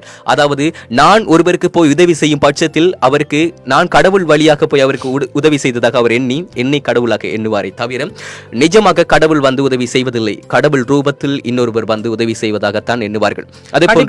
ஒரே விடயம்தான் அன்பே சிவம் என்பதுதான் ஒரே வார்த்தையில் பல்வேறுபட்ட விடயங்களை ஆட்கொள்கிறது. இன்னொரு விடயம் சகோதரா, எங்களுடைய தமிழகரம் வானொலியில் இருந்து இந்த விடயத்தினை நான் கண்டிப்பாக இந்த எங்களுடைய நிகர்களுக்கு நான் முன்வைப்பேன். அதாவது திருமந்திரம் என்று குறிப்பிடுகின்ற பொழுது நிறைய பேர் அது மதம் ரீதியான ஒரு விடயங்களை, இன்று அந்த சகோதரியும் அவ்வாறுதான் அவருடைய அந்த சிந்தனை, அவருடைய சிந்தனை அவ்வளவுதான் என்றுதான் என்னுடைய கருத்தாக இருக்கிறது. ஏனென்று சொன்னால் நீங்கள் பறந்து யோசிக்க வேண்டும். நீங்கள் ஒரு விடயத்தை கற்றுக்கொள்ள வேண்டும் என்று சொன்னால், இன்றும் நான் இஸ்லாம் மதத்தில் இருந்து பல்வேறுபட்ட விடயங்களை கற்றுக்கொண்டிருக்கிறேன். இன்றும் நான் கிறிஸ்தவர்களில் இருந்து பல்வேறுபட்ட விடயங்களை கற்றுக்கொண்டிருக்கிறேன். அவ்வாறு ஏன் நீங்கள் இதை கற்றுக்கொள்ள வேண்டிய ஒரு விடயமாக நீங்கள் பார்க்காமல் ஏன் நீங்கள் அதை ஒரு எதிர்மறையான ஒரு விடயங்களாக பார்க்கிறீர்கள்? கண்டிப்பாக சகோதரம், திருமந்திரம் என்று சொல்லப்படுகின்ற பொழுது திருமந்திரத்திலேயே பல்வேறுபட்ட வாழ்வியல் ரீதியான விடயங்கள் இருக்கின்றது. நீங்கள் கல்வி கற்க வேண்டுமா, அதற்கும் விஞ்ஞான ரீதியான விளக்கங்கள் இருக்கிறது. நீங்கள் திருமணம் செய்ய வேண்டுமா, நீங்கள் திருமணம் செய்வதற்கான சரியான விஞ்ஞான விளக்கங்கள் அங்கு இருக்கின்றது. நீங்கள் திருமணத்திற்கு அடுத்த ஒரு பிள்ளை பேரை பெற வேண்டுமா, அதற்கும் ஒரு விடயம் இருக்கிறது. ஒரு சிறிய விடயத்தில் சொல்கிறேன். எங்களுடைய திருமந்திரத்தில் இருக்கின்றது, உங்களுடைய அதாவது ஆண் பெண் சேர்கின்ற பொழுது அவர்கள் சேர்கின்ற முறை, அவர்கள் சேர்கின்ற நேரம், அவர்கள் சேர்கின்ற விதம், அவர்கள் சேர்கின்ற பொழுது அவர்கள் உடலில் இருக்கின்ற தன்மைகளை வைத்துக்கொண்டு அது ஆண் பிள்ளையா பெண் பிள்ளையா இல்லது ஆண் பெண் கலந்த பிள்ளையா என்று பார்க்கும் அளவுக்கு எங்களுடைய திருமந்திரத்தில் இருக்கின்றது என்று சொன்னால் இன்றைய விஞ்ஞானம் நிச்சயம் கையை கட்ட வேண்டும் என்பதை இந்த இடத்தில் நான் ஆணித்தனமாக சொல்கிறேன். ஏன்னு சொன்னால் எந்த இடத்திலும் இவ்வாறானதுகள் இல்லை என்பதை என்னுடைய ஆணித்தனமான கருத்து. என்னோட சொன்னால் கண்டிப்பாக இன்றைய விஞ்ஞானத்தில் இது ஆண் குழந்தையா பெண் குழந்தையா என்று பார்ப்பார்கள். ஆனால் அன்றே எங்களுடைய தமிழன் கல்லில் செதுக்கி வைத்திருக்கின்றான், கருவிலே இருக்கின்ற குழந்தை இவ்வாறாகத்தான் இருக்கும், இவ்வாறாகத்தான் ஆணில் இருந்து விந்து களம் பெண்ணினுடைய கற்பப்பைக்குள் செல்லும் என்பதை அந்த காலத்து தமிழன் அது கல்லிலே செதுக்கி வைத்திருந்திருக்கின்றார் என்பதை நாங்கள் இந்த இடத்தில் பதிவு செய்ய வேண்டும். அதாவது தமிழன் அன்று எங்களுக்கு கூறியதை இன்று வேறு இனத்தவர்கள் வெவ்வேறு விதமாக புரிய வைக்கிறார்கள். அது உங்களுக்கு புரிகிறதோ இல்லையோ என்று தெரியவில்லை. ஆனால் தமிழர்கள் ஆரம்பித்ததை மற்றவர்கள் கையில் ஏந்தி இப்போது பிழைத்துக் கொண்டிருக்கிறார்கள் என்பதை நீங்கள் யாவரும் அறிய வேண்டும். ஒரு அன்பு சொந்தம் கேட்டிருந்தார், ஆரியத்திற்கு பின்புதான் இந்து வரவழைக்கப்பட்டது, எங்களுடைய தமிழ் வழிபாடு உண்மையிலே சைவம். நாங்களும் அதைத்தான் சொல்கின்றோம். எங்களுடைய அதாவது தமிழ் வழிபாடு சைவம், லெமோரியா என்று அழைக்கப்படும் குமரி கண்டத்தில் இருந்து சைவ வழிபாடுகள் தான் ஆரம்பிக்கப்பட்டிருக்கிறது. அங்கு ஆராய்ச்சியாளர்கள் கூட இப்போது கண்டெடுத்துக் கொண்டிருக்கிறார்கள் எங்களுடைய சைவ வழிபாடுகள் இந்து வழிபாடு அல்ல. உண்மையை கூறிக்கொள்கின்றோம், நாங்கள் அது சைவ வழிபாடு, தமிழர்களுக்குரியது சைவம் என்று நாங்கள் உண்மையை ஒத்துக்கொள்கின்றோம். அதே போன்று ராஜன் பாரதிபுரம் எரிவில் இருந்து வாழ்த்துக்கள். எனக்குள் சிவன் இருக்கும் போது பிறப்பு இறப்பு தீட்டு, அதாவது துடக்கு என்று இதை என்னால் ஏற்றுக்கொள்ள முடியாது. இது பற்றி உங்கள் கருத்து என்ன? கண்டிப்பாக சகோதரம், அதாவது நான் ஆரம்பத்திலே சொல்லியிருந்தேன், எங்களுடைய ஆரம்பத்தில் எங்களுடைய இந்து மதம் இருக்கின்ற விடயத்தில் சில விடயங்கள் எங்களுடைய இந்து மதத்தில் புகுத்தப்பட்டிருந்தது. ஒன்று தீட்டு, சாதியம், அடுத்தது பலி கொடுப்பது என்று பல்வேறுபட்ட விடயங்களை எங்கள் மதத்தினுள் அவர்கள் புகுத்தியிருந்தார்கள். அந்த விடயங்கள் அதற்கும் எங்களுடைய மதத்திற்கும் எந்த விதமான சம்பந்தமும் இருப்பதாக எனக்கு தெரியவில்லை. என்று சொன்னால் அதனை அறியாமை ஒளியினை, அறியாமை இருளினை நாங்கள் ஒளி கொண்டே நாங்கள் விரட்ட வேண்டும். கண்டிப்பாக இந்த தீட்டு என்கின்ற விடயத்திற்கு எதிராக கண்டிப்பான ஒரு காணொளி ஒன்றினை மிக விரைவில் நீங்கள் எதிர்பார்ப்பீர்கள். DMR ரமேஷ், கிறிஸ்தவர்கள் தைப்பொங்கல் கொண்டாடுகிறார்களா, இது எங்கு என்று? நீங்கள் தமிழகமாக இருக்கக்கூடும் என்று நான் நினைக்கின்றேன். நீங்கள் இலங்கைக்கு வாருங்கள். வடபகுதியில் கிறிஸ்தவர்கள் தைப்பொங்கலை கொண்டாடுகிறார்கள். அவர்கள் கிறிஸ்தவர்கள் அல்ல, தமிழர்கள். தமிழர்களில் நாங்கள் மார்க்கம் தான் வெவ்வேறு, ஆனால் நாங்கள் தமிழர்கள். அதாவது தைப்பொங்கல் முழுக்க முழுக்க தமிழர்களுக்குரியது. கண்டிப்பாக இன்றைய தினம் சுவாரஸ்யமான பல உண்மை தகவல்களை, அதாவது புதைந்திருந்த உண்மை தன்மைகளை நாங்கள் வெளிக்கொணர்ந்திருந்தோம். தமிழகம் வானொலி ஊடாக இன்றைய தினம் எங்களுடைய வானொலியில் ஒரு அறிவிப்பாளராக இணைய வந்தவர். அவரிடத்தில் தேவையின்றைய பல கேள்விகளை நீங்கள் கேட்டிருந்தீர்கள். அதெல்லாம் ஒரு பக்கம் இருக்க, நாங்கள் உண்மையில் நாங்கள் கூறியது போன்று வெகு விரைவில் ஒரு பட்டிமன்ற காணொலியை உங்களுக்கு கண்டிப்பாக சோதரா இன்னொரு விடயம் ஒன்றை சொல்ல வேண்டும். அதாவது நாங்கள் ஒரு விடயத்தினை, அதாவது ஒரு நல்ல விடயத்தினை எடுத்து முன்னோக்கி கொண்டு செல்கின்ற பொழுது மலர் மாலைகள் அதிகம் விழலாம். ஆனால் அந்த மலர் மாலைகளை விட எங்களுக்கான கணைகள் அதிக அளவில் தொடுக்கப்படும், நாங்கள் வரவிடுவதை தடுப்பதற்காக. இந்த கணைக்கெல்லாம் கண்டு நாங்கள் அஞ்சுபவர்கள் அல்ல. நீங்கள் மலர் மாலை போடுகிறீர்களோ, கணைகளை தொடுக்குகின்றீர்களோ, அதை பற்றி எங்களுக்கு கவலைகள் இல்லை. எங்களுடைய தமிழ், எங்களுடைய சைவம், எங்களுடைய நெறியினை நாங்கள் அதில் இருக்கின்ற பல்வேறுபட்ட விடயங்களை நாங்கள் எடுத்துக்கொண்டு முன்னோக்கி செல்வோம். கண்டிப்பாக தடுப்பவர்கள் தடுக்கலாம், வரவேற்பவர்கள் வரவேற்கலாம். அஞ்சுபவர்கள் நாங்கள் அல்ல, அஞ்சுபவர்கள் தமிழகம் வானொலியும் அல்ல என்று கூறிக்கொண்டு இந்த இடத்திலே எனக்கு இந்த தருணத்தை ஏற்பாடு செய்து தந்த தமிழகம் வானொலி உறுப்பினருக்கும் மற்றது என்னுடைய சகோதரருக்கு நன்றிகளை தெரிவித்துக் கொண்டு இனி வருகின்ற காணொளிகளிலே திருமந்திரமும் அதனுடைய வாழ்வியல் ரகசியமும் மற்றும் எங்களுடைய சித்தர்களுடைய ரகசியங்கள், அடுத்தது எங்களுடைய வாழ்வியலில் எங்களுடைய சைவ நெறியில் இருக்கின்ற பல்வேறுபட்ட விஞ்ஞான ரீதியான உண்மைகள், எங்களுடைய மதத்திலே பொதிந்து கிடக்கின்ற பல்வேறுபட்ட விடயங்களை கண்டிப்பாக நாங்கள் மீட்டெடுக்க வேண்டும். பரவாயில்லை சகோதரம், எத்தனை நாங்கள் இந்த விடயத்தில் இருந்து நாங்கள் சொல்ல வேண்டும். நிறைய பேர் எதிர்மறையான கருத்துக்களை நிறைய பேர்ல சிலர் எதிர்மறையான கருத்துக்களை தெரிவித்துக் கொண்டிருக்கிறார்கள். இதுதான் எங்களுக்கான வெற்றி என்பதை நான் இந்த இடத்தில் கூறிக்கொள்கிறேன். ஏனென்று சொன்னால் நீங்கள் ஒரு உண்மை ஒன்று இருக்கின்றது என்ற பட்சத்தினால் தான் நீங்கள் அதை பார்க்கிறீர்கள், அதை கேட்கிறீர்கள், அதற்கு எதிராக உங்களுடைய கணைகளை தொடுக்கிறீர்கள். தொடுப்பவர்கள் தொடுக்கட்டும், வரவேற்பவர்கள் வரவேற்கட்டும். கண்டிப்பாக எங்களுடைய பாதை சென்று கொண்டிருக்கும். எனவே என்னுடைய தாய் தமிழ் மூத்தவர், என்னை இறைவன் நன்றாக படைத்தனன், தன்னை நன்றாக தமிழ் செய்யுமாறு என்று தமிழுக்கு ஒரு அழகான வசனத்தை சொல்லிச் சென்ற தாய் தமிழ் மூத்தவர் திருமூலர் பெருமான் அவர்களுடைய பாதத்தை மீண்டும் மீண்டும் பணிந்தவனாக மீண்டும் எங்களுடைய தமிழகுரன் வானொலி மூலமாக 2-3 விடயங்கள் கூற வேண்டும். ஒன்று, கும்பாபிஷேகங்கள் ஏன் செய்கின்றோம், அதை ஏன் தமிழ் மற்றும் சமஸ்கிருத மொழியில் செய்கின்றோம் என்ற பல்வேறுபட்ட விடயங்களை மீண்டும் ஒரு காணொளி ரீதியாக, அடுத்தது நடராஜர் சிலையினுடைய விஞ்ஞான ரீதியான தத்துவம் சம்பந்தமான விடயங்களையும் உங்கள் காணொளி ரீதியாக எதிர்பார்ப்போம் என்று கூறிக்கொண்டு வாய்ப்பளித்த அனைவருக்கும் நன்றி. அன்பே சிவம், வாழ்க தமிழ். சரி, இவ்வளவு தூரம் வந்து இணைந்தமைக்கு பல சுவாரஸ்யமான தகவல்களை பகிர்ந்து கொண்டமைக்கு மிக்க நன்றி. தமிழகரன் ஷனா, இவருடைய பேர் வந்து தமிழகரன். அதே போன்று தமிழகரத்திற்கும் தமிழகரனுக்கும் என்ன ஒரு சம்பந்தம் பாருங்கள். மிக்க நன்றி. கண்டிப்பாக இந்த இடத்தில் இன்னொருத்தருக்கு நன்றி சொல்ல வேண்டும். இந்த இடத்தில் எனக்கு செல்வதற்கு ஒரு ஊக்கம் தந்த என்னுடைய குரு, அடுத்தது வந்து எங்களுடைய Kalmunai Kisha film makers entertainment media, எங்களுடைய நண்பர்கள் மற்றும் என்னுடைய பள்ளி தோழர்களுக்கும் முக்கியமாக இந்த இடத்திலே ஷாகர், அவருடைய பேர், அவர்தான் இந்த வானொலியுடைய லிங்கினை எனக்கு அனுப்பியிருந்தார். அவருக்கும் எங்களுடைய நன்றியினை தெரிவித்துக் கொண்டு விடைபெறுகிறேன். நன்றி சகோதரா. மீண்டும் ஒரு காணொளியில் நாங்கள் கண்டிப்பாக சந்திப்போம். ஏன்னு சொன்னால் நிறைய பேர் வரவேற்கிறார்கள், மாலை போட்டு நிறைய பேர் கடைகள் தொடுத்து எதிர்க்கிறார்கள். இதுதான் எங்களுடைய வெற்றி சகோதரம். கண்டிப்பாக மிக விரைவில் பலருடைய கோட்டைகளை தகர்ப்பதற்காக தமிழகரம் வீறு கொண்டு வரும் என்பதில் ஐயமில்லை. வீறு கொண்டு சீறு எழும் எங்களுடைய தமிழ் மொழி. அன்பு சொந்தங்கள் அனைவருக்கும், ஆரம்பம் தொடக்கம் இறுதி வரைக்கும் பயணித்த சொந்தங்கள் அனைவருக்கும் நன்றினை கூறிக்கொண்டும், இன்னுமோர் எங்களுடைய கலைக்கோர் களம் நிகழ்ச்சியின் வாயிலாக நாங்கள் வீறு கொண்டு எழுப்போம். அதுவரைக்கும் உங்களிடமிருந்து விடைபெற்று செல்லும் நான் என்றும் உங்கள் அன்பின் பிரகலாதன். நான் என்றும் உங்களுடைய சனாதனன் தமிழகரன் சனா. நன்பே சிவம். நன்றி, வணக்கம். நன்றி.